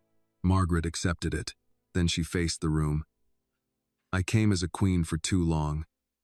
That ends today. Annie Brooks is Daniel's daughter. Rose Brooks was his wife. If anyone here speaks of them as a threat to the family, you will answer to me first. Richard looked stunned. You can't simply rewrite history. Annie said, No, but you can stop lying about it. William almost smiled. Patricia looked from Annie to the portrait. What do you want from us? Annie had not expected the question. She felt every eye turn toward her. Rose whispered, Take your time. Annie looked at Daniel's portrait. She thought of him in the diner, his hands dusted with flour, his laugh coming out in coughs near the end, his old jacket hanging by the pantry door. He would have hated this hallway. He would have made a joke because silence made him nervous. He would have looked for William first. Annie turned back to the family. I don't want a performance, she said. I don't want everyone suddenly acting like my father was always welcome here. He wasn't. No one argued. I don't want people smiling at me in public and whispering about my mama in private. I don't want charity. I don't want someone asking if I'm changing my last name like Brooks is something I need rescued from. Rose's eyes shone. Annie's voice stayed steady. I want my father's name spoken with respect. I want my mother treated as his wife. I want those letters copied and kept with family records, not hidden in a storage room. And I want anybody who can't do that to be honest enough to stay away. For a moment, the only sound was the old house settling. Then Samuel said, Amen. Rose gave him a look. He cleared his throat. Apologies, ma'am. It seemed called for. A small laugh moved through the room. Not enough to make things light, enough to let people breathe. William stepped beside Annie. Everything she said will be done. Richard opened his mouth. Margaret cut him off. Not debated. Done. For the first time since Annie had met her, Margaret sounded like the old matriarch again. The difference was that, this time, her command stood on the right side of the room. When the family began to disperse, some avoiding Annie's eyes, some offering awkward nods, Patricia approached Rose. I'm sorry, she said. Rose looked at her. For what exactly? Patricia faltered. Rose waited. Patricia swallowed. For not asking questions when Daniel's name stopped being mentioned. Rose studied her. That's a start. Patricia nodded and walked away. Annie remained under the portrait after everyone else moved toward the sitting room. William stood near her but did not speak. Margaret came last. She looked up at Daniel's face. I forgot he had that half smile. Annie said, He did it when he knew something funny and wasn't ready to share. Margaret glanced at her. Yes, they stood together, not close, but not as far apart as before. Margaret said, I do not expect you to call me anything. Good. The answer came too quickly, but Margaret did not flinch. I would like, Margaret said, choosing each word with care, to know what he was like as your father, when you are willing. Annie looked at Daniel's portrait. He made terrible pancakes. Margaret blinked. Rose, from a few feet away, laughed under her breath. Annie continued. He said they were animals. They were mostly shapes with burns. Margaret's mouth trembled. He burned toast as a boy. Never got better. For the first time, something passed between them that did not feel like argument. Small, uneasy, real. William looked at Daniel's portrait, and then at the two women standing beneath it, mother and daughter divided by history, connected by the same man. The portrait had returned to the wall, but the harder work had just begun. For 3 days after Daniel's portrait returned to the front hall, Rose refused every invitation to stay for dinner at the Whitmore house. William asked once. Margaret asked once, through William. Patricia sent a handwritten note with the words "no pressure" underlined twice. Rose read it at the counter, folded it back into the envelope, and slid it beneath the sugar tin. Annie watched her. "You're not going to answer?" Rose poured batter onto the waffle iron. "I answered by not answering. That seems like something Daddy would say. Your daddy would have made it sound funnier." The diner had changed since the family meeting, though no one had changed the furniture, the menu, or the bell over the door. People looked in longer through the windows. Customers who had known Rose for years now spoke Daniel's name more carefully, as if realizing they had been standing near a story without seeing the size of it. Mrs. Hanley came in with a casserole the next morning, not because anyone had died, she said, but because old grief counts too. Mr. Ellis left a folded newspaper clipping on the counter about the Whitmore Foundation and muttered, "Never did trust folks with that many buildings named after them." Marcus asked Annie if she was secretly rich now, then apologized before she could answer. Annie told him, "If I were rich, you think I'd still be polishing ketchup bottles?" Marcus grinned. "You'd make me polish them." "Exactly." That little laugh helped. Not much, but enough. On Thursday evening, William came after closing. He arrived in an old blue pickup instead of the black Lincoln or the silver sedan. The truck looked too ordinary for him, with a dent near the rear fender and dust on the tires. Rose stood behind the counter and stared through the window. "What is he driving?" Annie looked up from wrapping forks in paper napkins. "Looks like a truck. I can see it's a truck." William stepped inside holding a cardboard box. It was Daniel's. Rose went still. Annie set down the napkins. William placed the box on the nearest table. Samuel found the title in the estate records. It sat in one of the old carriage sheds for years. "I had no idea. Mother says Daniel left it behind the night he left. I had it towed and cleaned, but I didn't restore anything. I thought..." He stopped and looked at Rose. "I thought you should decide." Rose walked around the counter slowly. "He thought that truck was gone." "I know." "No," she said, touching the hood through the window with her eyes before she ever touched the keys. "You don't know. He talked about that truck like some men talk about a dog that ran off." William held out the keys. "Then it belongs here." Rose did not take them. Annie did. The metal was warm from William's hand. A small silver eagle keychain hung from the ring. Not old, not Daniel's, but simple and new. Rose noticed. "You buy that?" William nodded. "Too much?" "A little. I'm learning." Annie stepped outside first. The evening smelled of rain and cut grass. Rose followed, wiping her hands on her apron, though they were already clean. William stayed by the door, giving them the space. The truck's blue paint had faded almost gray in places. The bench seat was cracked. The steering wheel was worn smooth. In the rear window was the ghost of an old decal, peeled away years ago but still visible when the light hit it. Rose opened the driver's door and leaned in. For a long time, she said nothing. Then she laughed once, soft and wounded. "He kept a pack of peppermint gum in that ashtray. Said it helped him think. It didn't. It just made him smell like a church lady's purse." Annie smiled. "Daddy chewed gum?" "Only when he was nervous." William came closer but stopped near the front bumper. "He chewed it before exams. Before asking Father for anything. Before sneaking out." Rose looked at him. "You remember that night?" "Yes." "Then remember all of it." William nodded. "I watched him put one suitcase in this truck. I watched him look back at the house. I thought he was looking for Mother." "He wasn't," Rose said. William's eyes lowered. "He was looking for me." Rose did not spare him. "Yes." Annie stood between them, the keys in her palm. "Did you go outside?" "No." "Why?" William looked at her. "Because I was afraid if I did, I'd have to choose. And you chose by staying in." "Yes." Rose crossed her arms. "That is one thing your family is finally saying right." William accepted it. "I'd like to make another offer." Rose's face closed. "Careful. It's not money. People with money always say that right before money walks in wearing a hat." Annie snorted despite herself. William almost smiled. Fair. It is partly money, but not charity. I want to set up an education trust in Daniel's name. For Annie. She chooses the school. She keeps Brooks. No conditions, no publicity, no speeches. It would be handled privately. Rose's answer came fast. No. Annie turned. Mama. Rose looked at her. Don't mama me. We are not being purchased. I didn't say we were. You're thinking it could help. It could. That's how money talks, baby. Soft at first. William said. Rose, you're right to question it. But Daniel was my brother.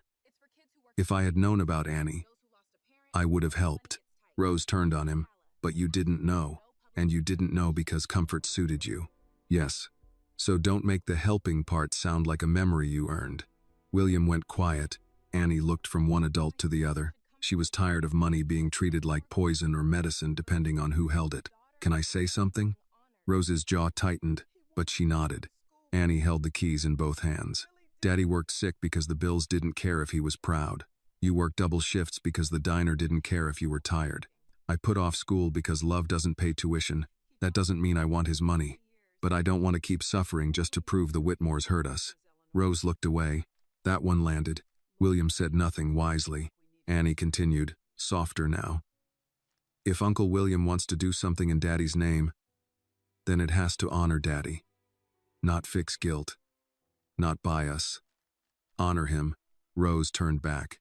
The word uncle had not passed unnoticed. William looked down at the pavement like it had struck him somewhere tender. Rose asked, and what would that look like? Annie thought for a moment. Not just me.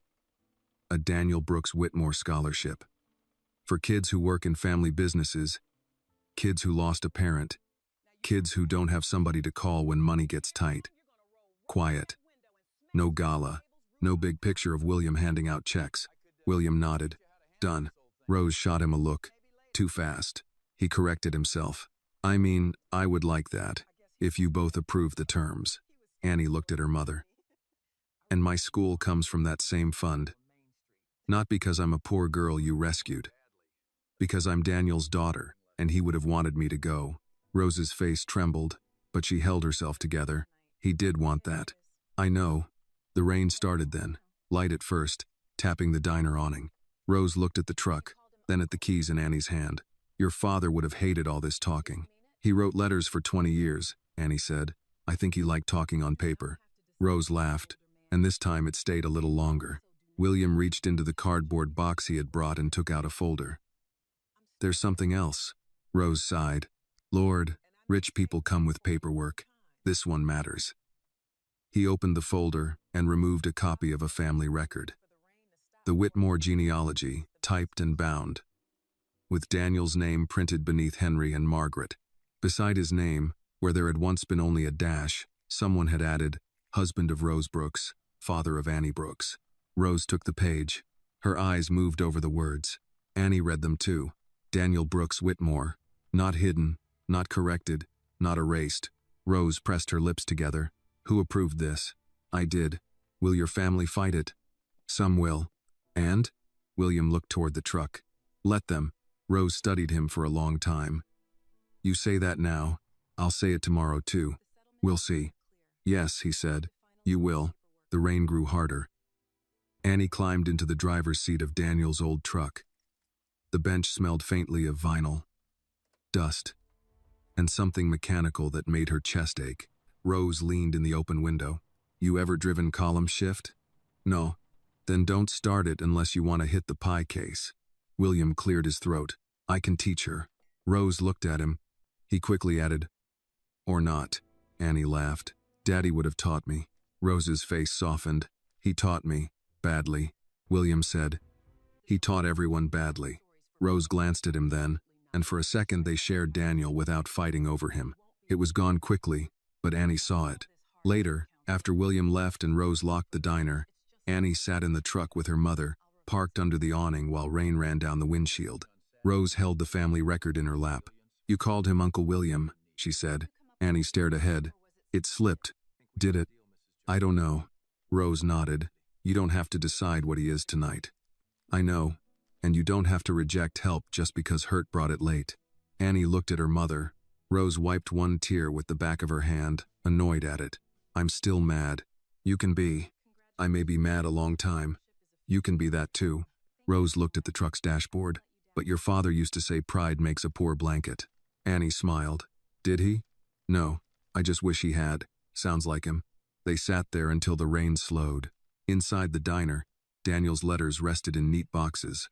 On the wall, near the register, Rose had placed the baby photograph Margaret had given back. Not displayed yet. Just leaning there, as if testing whether it belonged. Annie looked at it through the window. Her father's past had come in pieces. A patch, a letter, a truck, a name on paper. None of them brought him back. But each one returned a little of what had been taken. The next day, Rose would reopen the diner.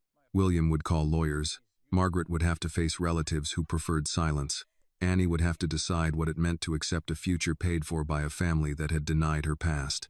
But for that night, she sat in her father's truck with her mother beside her, the rain soft above them, the keys warm in her hand, and for the first time since the Silver Eagle appeared in a stranger's coat, Annie felt the door her father left behind open not to a mansion, not to money, but to a road.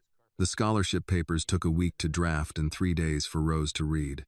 William's lawyer sent the first version in a folder thick enough to make Annie laugh. Rose did not laugh. She sat at the counter after closing, red pen in hand, reading every page like it might try to steal something if she blinked. William sat across from her with a mug of coffee he had learned not to leave untouched. Annie was in the last booth with college brochures spread around her, pretending not to listen. Rose turned a page. This says the foundation may use recipient stories for promotional purposes. William leaned forward. Strike it. His lawyer, a tired woman named Denise who had driven from Atlanta and quickly learned Rose was not decorative, made a note. Rose kept reading. This says preference may be given to applicants demonstrating family hardship. Denise said, That's standard language. Rose looked at her. Hardship is not a costume for rich people to admire. Denise paused, then nodded. I'll revise, William said. Make it about resilience, work, and need. No sad stories required. Rose looked at him. You came up with that yourself? I had help from being corrected. Good. Correction is cheaper than character if you accept it early. Annie smiled down at her brochures. The Daniel Brooks Whitmore Scholarship became real on a Thursday afternoon, without cameras, speeches, or a gala.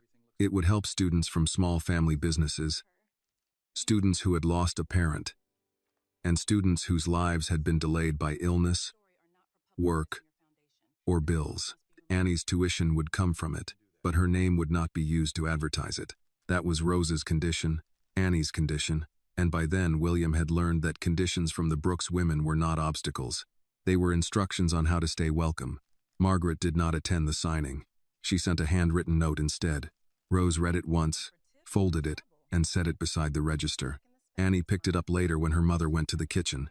Mrs. Brooks, I am learning that apology is not a sentence but a practice. I will not ask for your trust. I will try to stop making distrust necessary. Margaret Whitmore. Annie read it twice. Rose came back with a towel over her shoulder. You snooping? It was on the counter. That's where people snoop. Annie put the note down. What do you think? Rose looked at the folded paper. I think she writes better than she speaks. That's not an answer. It's the one I have. A few days later, William asked if Annie wanted to see the college campus in Macon. Rose said she could go if they took Daniel's truck, which made William stare at her like she had handed him a rattlesnake. You want me to drive that truck? I want you to teach her without hiding behind heated seats. Annie laughed. Mama. Rose tossed the keys to William. Column shift. She needs to learn. Daniel would haunt us both if she didn't. William caught the keys, then looked at Annie. Your father taught me badly, so I may pass down a family tradition. Great, Annie said. Generational trauma with a clutch. Rose pointed at her. Don't get smart and stall in traffic. They stalled twice before leaving Bell Creek. The first time, William apologized to the truck. The second time, Annie laughed so hard she forgot to be embarrassed. By the time they reached the highway, she had one hand steady on the wheel and William watching the road like a man who had invested emotionally in every mailbox. You're tense, Annie said. I am not tense. You grabbed the dashboard. A reflex. You whispered break when I was already breaking. That was encouragement. That was fear. William looked out the window. You drive like Daniel. Is that bad? Yes, he said. Then after a beat, and no, the campus was smaller than Annie expected, with brick buildings, dogwoods, and students crossing the lawn with backpacks and iced coffee. William walked beside her. Not ahead. He let the admissions counselor speak to Annie, not him. He did not mention money. He did not use his last name until the counselor recognized him and stiffened. Annie saw it happen. William saw her see it. He said, "Today is Miss Brooks's visit. I'm just the nervous uncle." The word uncle came out easier this time. Annie pretended to study a bulletin board so he would not see her face. On the drive back, she asked, "Did Daddy ever talk about college?" He said school made him impatient. That sounds right. But he loved learning. He learned engines, cooking, carpentry, weather patterns, birds. He once tried to learn banjo. Annie glanced over. Tried? Your grandmother threatened to move out. Annie laughed. Which grandmother? William hesitated. The question had slipped out before Annie could take it back. He answered carefully. The one who now regrets many things, including her opinion on banjo. Annie nodded and kept driving. When they returned, Margaret was waiting outside Rose's kitchen. She wore a simple blue dress and held a paper sack from the bakery down the street. She looked at Daniel's truck, then at Annie behind the wheel. Something moved across her face. Not claim, not pride exactly, but the ache of seeing the past drive up with a different person at the wheel. Rose came out before Annie could speak. Margaret lifted the sack. I brought rolls. From Sweet May's. Rose looked at the bag. We serve food here. I know. Then why bring food? Margaret looked at the sign above the diner. Because I don't know how to arrive empty. Handed. Rose accepted that, though not the bag. Annie likes cinnamon rolls. Margaret turned to Annie. These are cinnamon. Annie took the sack. Thank you. Margaret nodded, too formal. You're welcome. William leaned against the truck, watching the exchange without interfering. He had started to learn that some bridges collapsed if too many people stood on them at once. Margaret looked at Rose. May I sit outside? Not inside. I don't want to intrude. Rose studied her. Outside is public. Yes. There's a table by the window. Thank you. Margaret sat there with a paper cup of coffee Rose eventually brought out. She did not complain that it was too strong. She did not ask for a saucer. She simply sat, watching people come and go, seeing the life Daniel had chosen, not as an insult to her but as something she had failed to honor. That evening, after the diner closed, Annie found Margaret still outside. You don't have to sit out here like punishment, Annie said. Margaret looked up. Perhaps I do. That won't fix anything. No, Margaret said, but it keeps me from pretending I have a place inside before I'm given one. Annie sat across from her. The streetlights came on one by one. Somewhere down the block, Marcus laughed with someone near the alley. Rose was inside counting the register. William had gone to take a call. Margaret took a small breath. Your father hated carrots. Annie blinked. What? As a boy, he would hide them in his napkin. Poorly, the napkin would turn orange, and he would insist it was natural fabric variation. Annie smiled before she could stop herself. Margaret saw it and looked down, as if the smile was more than she deserved to witness directly. He used to tell me carrots were just potatoes with a bad attitude, Annie said. Margaret laughed. It was small, and it surprised them both. Annie looked toward the diner window. Rose had stopped counting and was watching them through the glass. She did not look angry. She did not look pleased. She looked careful. Margaret followed Annie's gaze. Your mother is a remarkable woman. I know. I should have known sooner. Yes, Annie said. You should have. Margaret accepted it. The following Saturday, William brought Daniel's jacket back to the diner. He had not taken it without asking. Rose had given it to him for one reason only. The lining near the old patch outline was tearing, and William knew a tailor who could repair it by hand. But when he returned it, the jacket was not in a garment bag. It was folded in his arms. Rose narrowed her eyes. Tell me you didn't make it fancy. I didn't. Tell me you didn't replace anything. I didn't. Annie came closer. William unfolded the jacket on the counter. The tear had been mended with careful brown thread.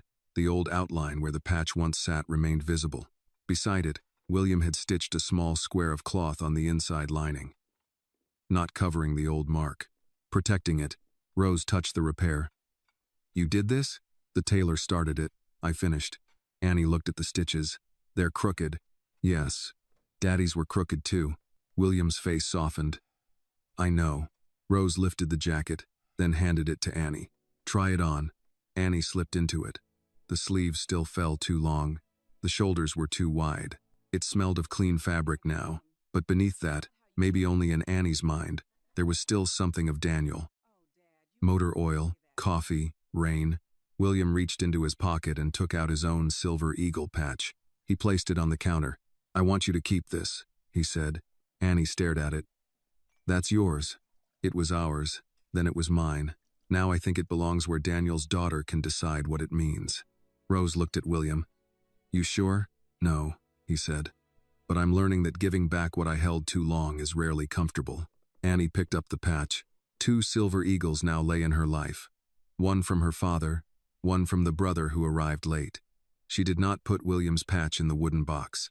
Not yet. She slipped it into Daniel's jacket pocket. William saw and said nothing. That night, Rose, Annie, William, and Margaret ate together in the diner after closing. Not a family dinner exactly. Not yet. Rose made fried chicken, collard greens, biscuits, and peach cobbler. Margaret offered to help set the table and put forks on the wrong side of the plates. Annie corrected her. Margaret thanked her, which made Rose turn away to hide a smile. William washed dishes badly. Rose finally took the sponge from him. "You're just moving grease around." "I was trying." "That's not the same as helping." Noted. At the table, Margaret asked Annie about nursing school.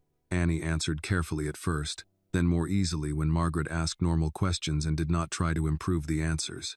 William told a story about Daniel putting a frog in his Sunday shoe. Rose told him Daniel once burned 6 grilled cheese sandwiches in a row and blamed the pan. Annie told them he cried during old dog movies and denied it every time. The stories did not erase what had happened, but they gave Daniel more room. After dinner, Rose stood at the counter, watching Annie and Margaret dry plates side by side. William came beside her. "Thank you," he said. "For dinner? For not closing the door." Rose kept her eyes on Annie. "Daniel left me in charge of how wide to open it." "I remember." "It's not wide, William." "I know. It may never be wide the way you want." He nodded. "Then I'll learn to stand where I'm allowed." Rose looked at him then. "That might be the first wise thing you've said." He smiled faintly. "I'll try not to ruin it." Across the room, Annie laughed at something Margaret said. Rose listened, and grief moved through her, but not alone this time. Outside, Daniel's old truck sat under the streetlight. Rainwater dried from its hood, the silver eagle keychain catching a small bit of light through the windshield. Inside, his jacket hung on the back of Annie's chair. One patch in the box, one in the pocket. Both waiting. The house Daniel had built with Rose was still small. The family around it was still uncertain. But for the first time, the table had more chairs than ghosts. The morning Annie left for college, Rose burned the first tray of biscuits. She blamed the oven. Annie stood by the counter with 2 suitcases near her feet and gave her mother the look Daniel used to give when Rose tried to blame cookware for human trouble. Rose pointed the spatula at her. "Don't start." "I didn't say anything." "You thought it loud." William came through the front door carrying a cardboard box labeled Annie Dorm in black marker. He had dressed down for the occasion, jeans and a pale blue shirt, but he still looked like a man who had asked someone whether the clothes were casual enough. Margaret followed him with a small paper bag from Sweet May's bakery. Rose looked at them both. "We are not feeding her sugar before a 2-hour drive." Margaret paused. "It's for later." Annie took the bag and peeked inside. "Cinnamon rolls?" Margaret nodded. "The woman said they travel well." Rose muttered. "The woman says anything that sells rolls." But she did not take the bag away. That was how things had changed. Not in grand speeches, not in clean forgiveness, in small permissions. Margaret coming through the diner door without making the room stiffen. William washing dishes badly but less badly each week. Rose letting them sit after closing. Annie learning that accepting help did not mean handing over her spine. Daniel's old truck sat outside, polished but not restored. Rose said restored things sometimes lost the proof they had lived. William had paid for the engine work only after Rose made him write on the invoice. Maintenance, not rescue. Annie had taped that invoice inside the glove compartment because it made her laugh. The silver eagle patches were no longer hidden in separate places. Daniel's rested in the wooden box at Rose's kitchen, along with copies of his letters. William's rested in the inside pocket of Daniel's jacket, which Annie wore despite the warm Georgia morning. The sleeves still hung a little too long. Rose touched one cuff. "You'll roast in that before making. I'll take it off in the truck." "You won't." "No," Annie said. "Probably not." Rose's mouth trembled, and she turned away to wrap the second tray of biscuits before anyone could see too much. William set the dorm box near the door. "You have the scholarship paperwork?" Annie gave him a look. "Uncle William." He stopped. The title still hit him sometimes. Annie could see it in the way his face changed, the brief lowering of his eyes, as if gratitude had become too heavy to hold standing up. "Yes," he said.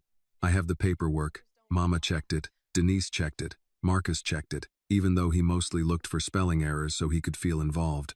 From the kitchen pass, Marcus called, "I found two." Rose yelled back, "One was your own name." Margaret laughed first. Everyone noticed. Margaret noticed them noticing and straightened. "It was funny." "It was," Annie said. The bell over the door rang, and Samuel Reed came in carrying a framed photograph wrapped in brown paper. He had moved slower in recent weeks, but there was steadiness in him now, the kind that comes when a man has finally stopped guarding the wrong door. "For Miss Annie," he said. Annie took the frame and unwrapped it. It was the photograph of Daniel and William at Lake Sinclair, the one Margaret had given back. But Samuel had placed beneath it a small brass plate engraved with Daniel's old words. "Brothers don't get lost." Annie swallowed. "Thank you, Mr. Samuel." He nodded. "Your father's handwriting deserved a frame." Rose stepped closer, touched the edge, then looked at Margaret. "You approve this?" Margaret's hands folded over her purse. "I asked him to make two. One for Annie, one for the front hall." Rose took that in. "The front hall?" Margaret nodded. "Beside Daniel's portrait. Not replacing anything. Just adding what should have been there." William looked at his mother, and for once he did not look surprised, only quiet. Rose said, "That's good." Margaret's eyes shone, but she did not reach for more than the words offered. "Thank you." They drove to the cemetery before leaving for campus. Annie had asked for it. Rose had not argued. William followed in his sedan with Margaret and Samuel. No one made it formal. No one called it a ceremony. They simply gathered around Daniel's grave with coffee and paper cups, cinnamon rolls in a bag, and the morning sun lifting through the dogwood leaves. Rose set fresh flowers by the stone. "Morning, Daniel," she said. As always, Annie crouched and placed a small college pennant against the base of the headstone. "I'm going," she said. "Mama's pretending not to panic. Uncle William is pretending not to overplan." Grandma Margaret brought cinnamon rolls. The word came out before she measured it. "Grandma." The cemetery went still. Annie did not look back at first. She kept her eyes on the stone, on her father's name, on the line beneath it. "A man who chose love." Behind her, Margaret made a sound so small it might have been mistaken for breath. Rose looked at Annie, then at Margaret. William looked at the ground. Annie stood and turned. Margaret had one hand at her mouth. Tears had gathered, but she made no move to claim the moment. She did not step forward. She did not ask Annie to repeat it. She only stood there, receiving what had not been owed to her. Annie walked to her and said quietly, "Don't make me regret it." Margaret nodded fast once. "I won't. That's a promise." "Yes." Rose watched them, grief and caution both present in her face. Then she looked at Daniel's grave. "You hear that? Your daughter giving orders," William said. "She comes by it honestly." Rose glanced at him. "From me. Mostly. Careful." He smiled. "Yes, ma'am." After a while, William stepped to the grave alone. He placed one hand on the top of the stone. "Danny," he said softly, "she's going to be all right." Rose stood beside him. "She was always going to be all right." "I know." "No," Rose said. "You're learning." He accepted that. "I am." Rose reached into her purse and took out a folded copy of Daniel's first letter, the one that said, "I want my child to know she has an uncle." She handed it to William. "I made you a copy." He looked at it, then at her. "Thank you." "Don't thank me too much. I still get mad when I read it." "So do I." "Good," Rose said. "Maybe anger can keep you honest." William folded the letter carefully and placed it inside his jacket. At the campus, the dorm room was smaller than the brochure had promised and hotter than anyone expected. Rose inspected the mattress. William assembled a shelf upside down before Annie corrected him. Margaret made the bed with hospital corners so sharp Annie said she was afraid to sleep in it. Samuel put the framed photograph on the desk, then adjusted it twice. When everything was done, there was nothing left to do but leave. That was the hardest part. Rose stood in the doorway, holding herself together by force. Annie stepped into her arms.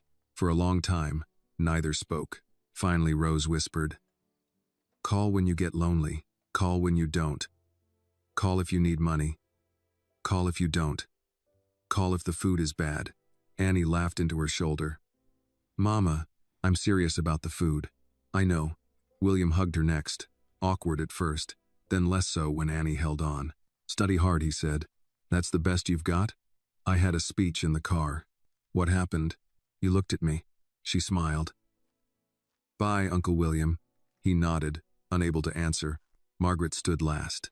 She did not open her arms. She had learned to wait at doors. Annie stepped forward and hugged her. Margaret froze for half a second, then folded both arms around her carefully, like holding something breakable that had chosen not to break. "Thank you," Margaret whispered. Annie pulled back. "Write me letters." Margaret blinked. "Letters? Daddy wrote them. Maybe we should try answering." Margaret's face crumpled and steadied. "I will." When they left, Annie stood at the dorm window and watched the cars pull away. Rose's truck first, William's sedan behind it. At the edge of the lot, Daniel's old truck paused. Rose rolled down the window and lifted one hand. Annie lifted hers. Then the truck turned onto the road. That night, after unpacking, Annie placed the silver eagle patch from William inside Daniel's frame on her desk, not covering the photograph, just beside it. Her father had left behind a door. For a while, Annie had thought opening it meant walking into the Whitmore world, but now she understood better. The door had opened both ways. It had let truth into Rose's kitchen. It had let Daniel back into the front hall. It had let Margaret step outside her pride and William step inside his grief. It had let Annie leave home without leaving behind the people who made her. Some families break because love disappears. Others break because pride speaks louder than love, and fear stays quiet when it should stand up. But sometimes a daughter finds an old patch, a mother tells the truth, and a brother finally learns that being late does not excuse him from arriving. Justice does not always come like thunder. Sometimes it comes as a name restored to a wall, a chair added to a table, a letter answered after 20 years, and a young woman driving toward her future with her father's love stitched into everything she carries. The lesson of this story is that love should never be measured by race, status, money, or family pride. Daniel lost his family because the people who should have protected him chose reputation over truth. But his love for Rose and Annie remained stronger than the name he was forced to leave behind. The story reminds us that silence can wound as deeply as cruelty, and that being late to do the right thing does not excuse us from doing it. Real justice does not always arrive through punishment. Sometimes it comes when a hidden name is spoken with honor, when a family finally tells the truth, and when the next generation is allowed to walk forward without carrying the shame that never belonged to them. This video is a work of fiction created with the assistance of artificial intelligence. All characters, events, and situations are not real and do not represent any actual people or true stories. The content is intended for storytelling and emotional illustration only.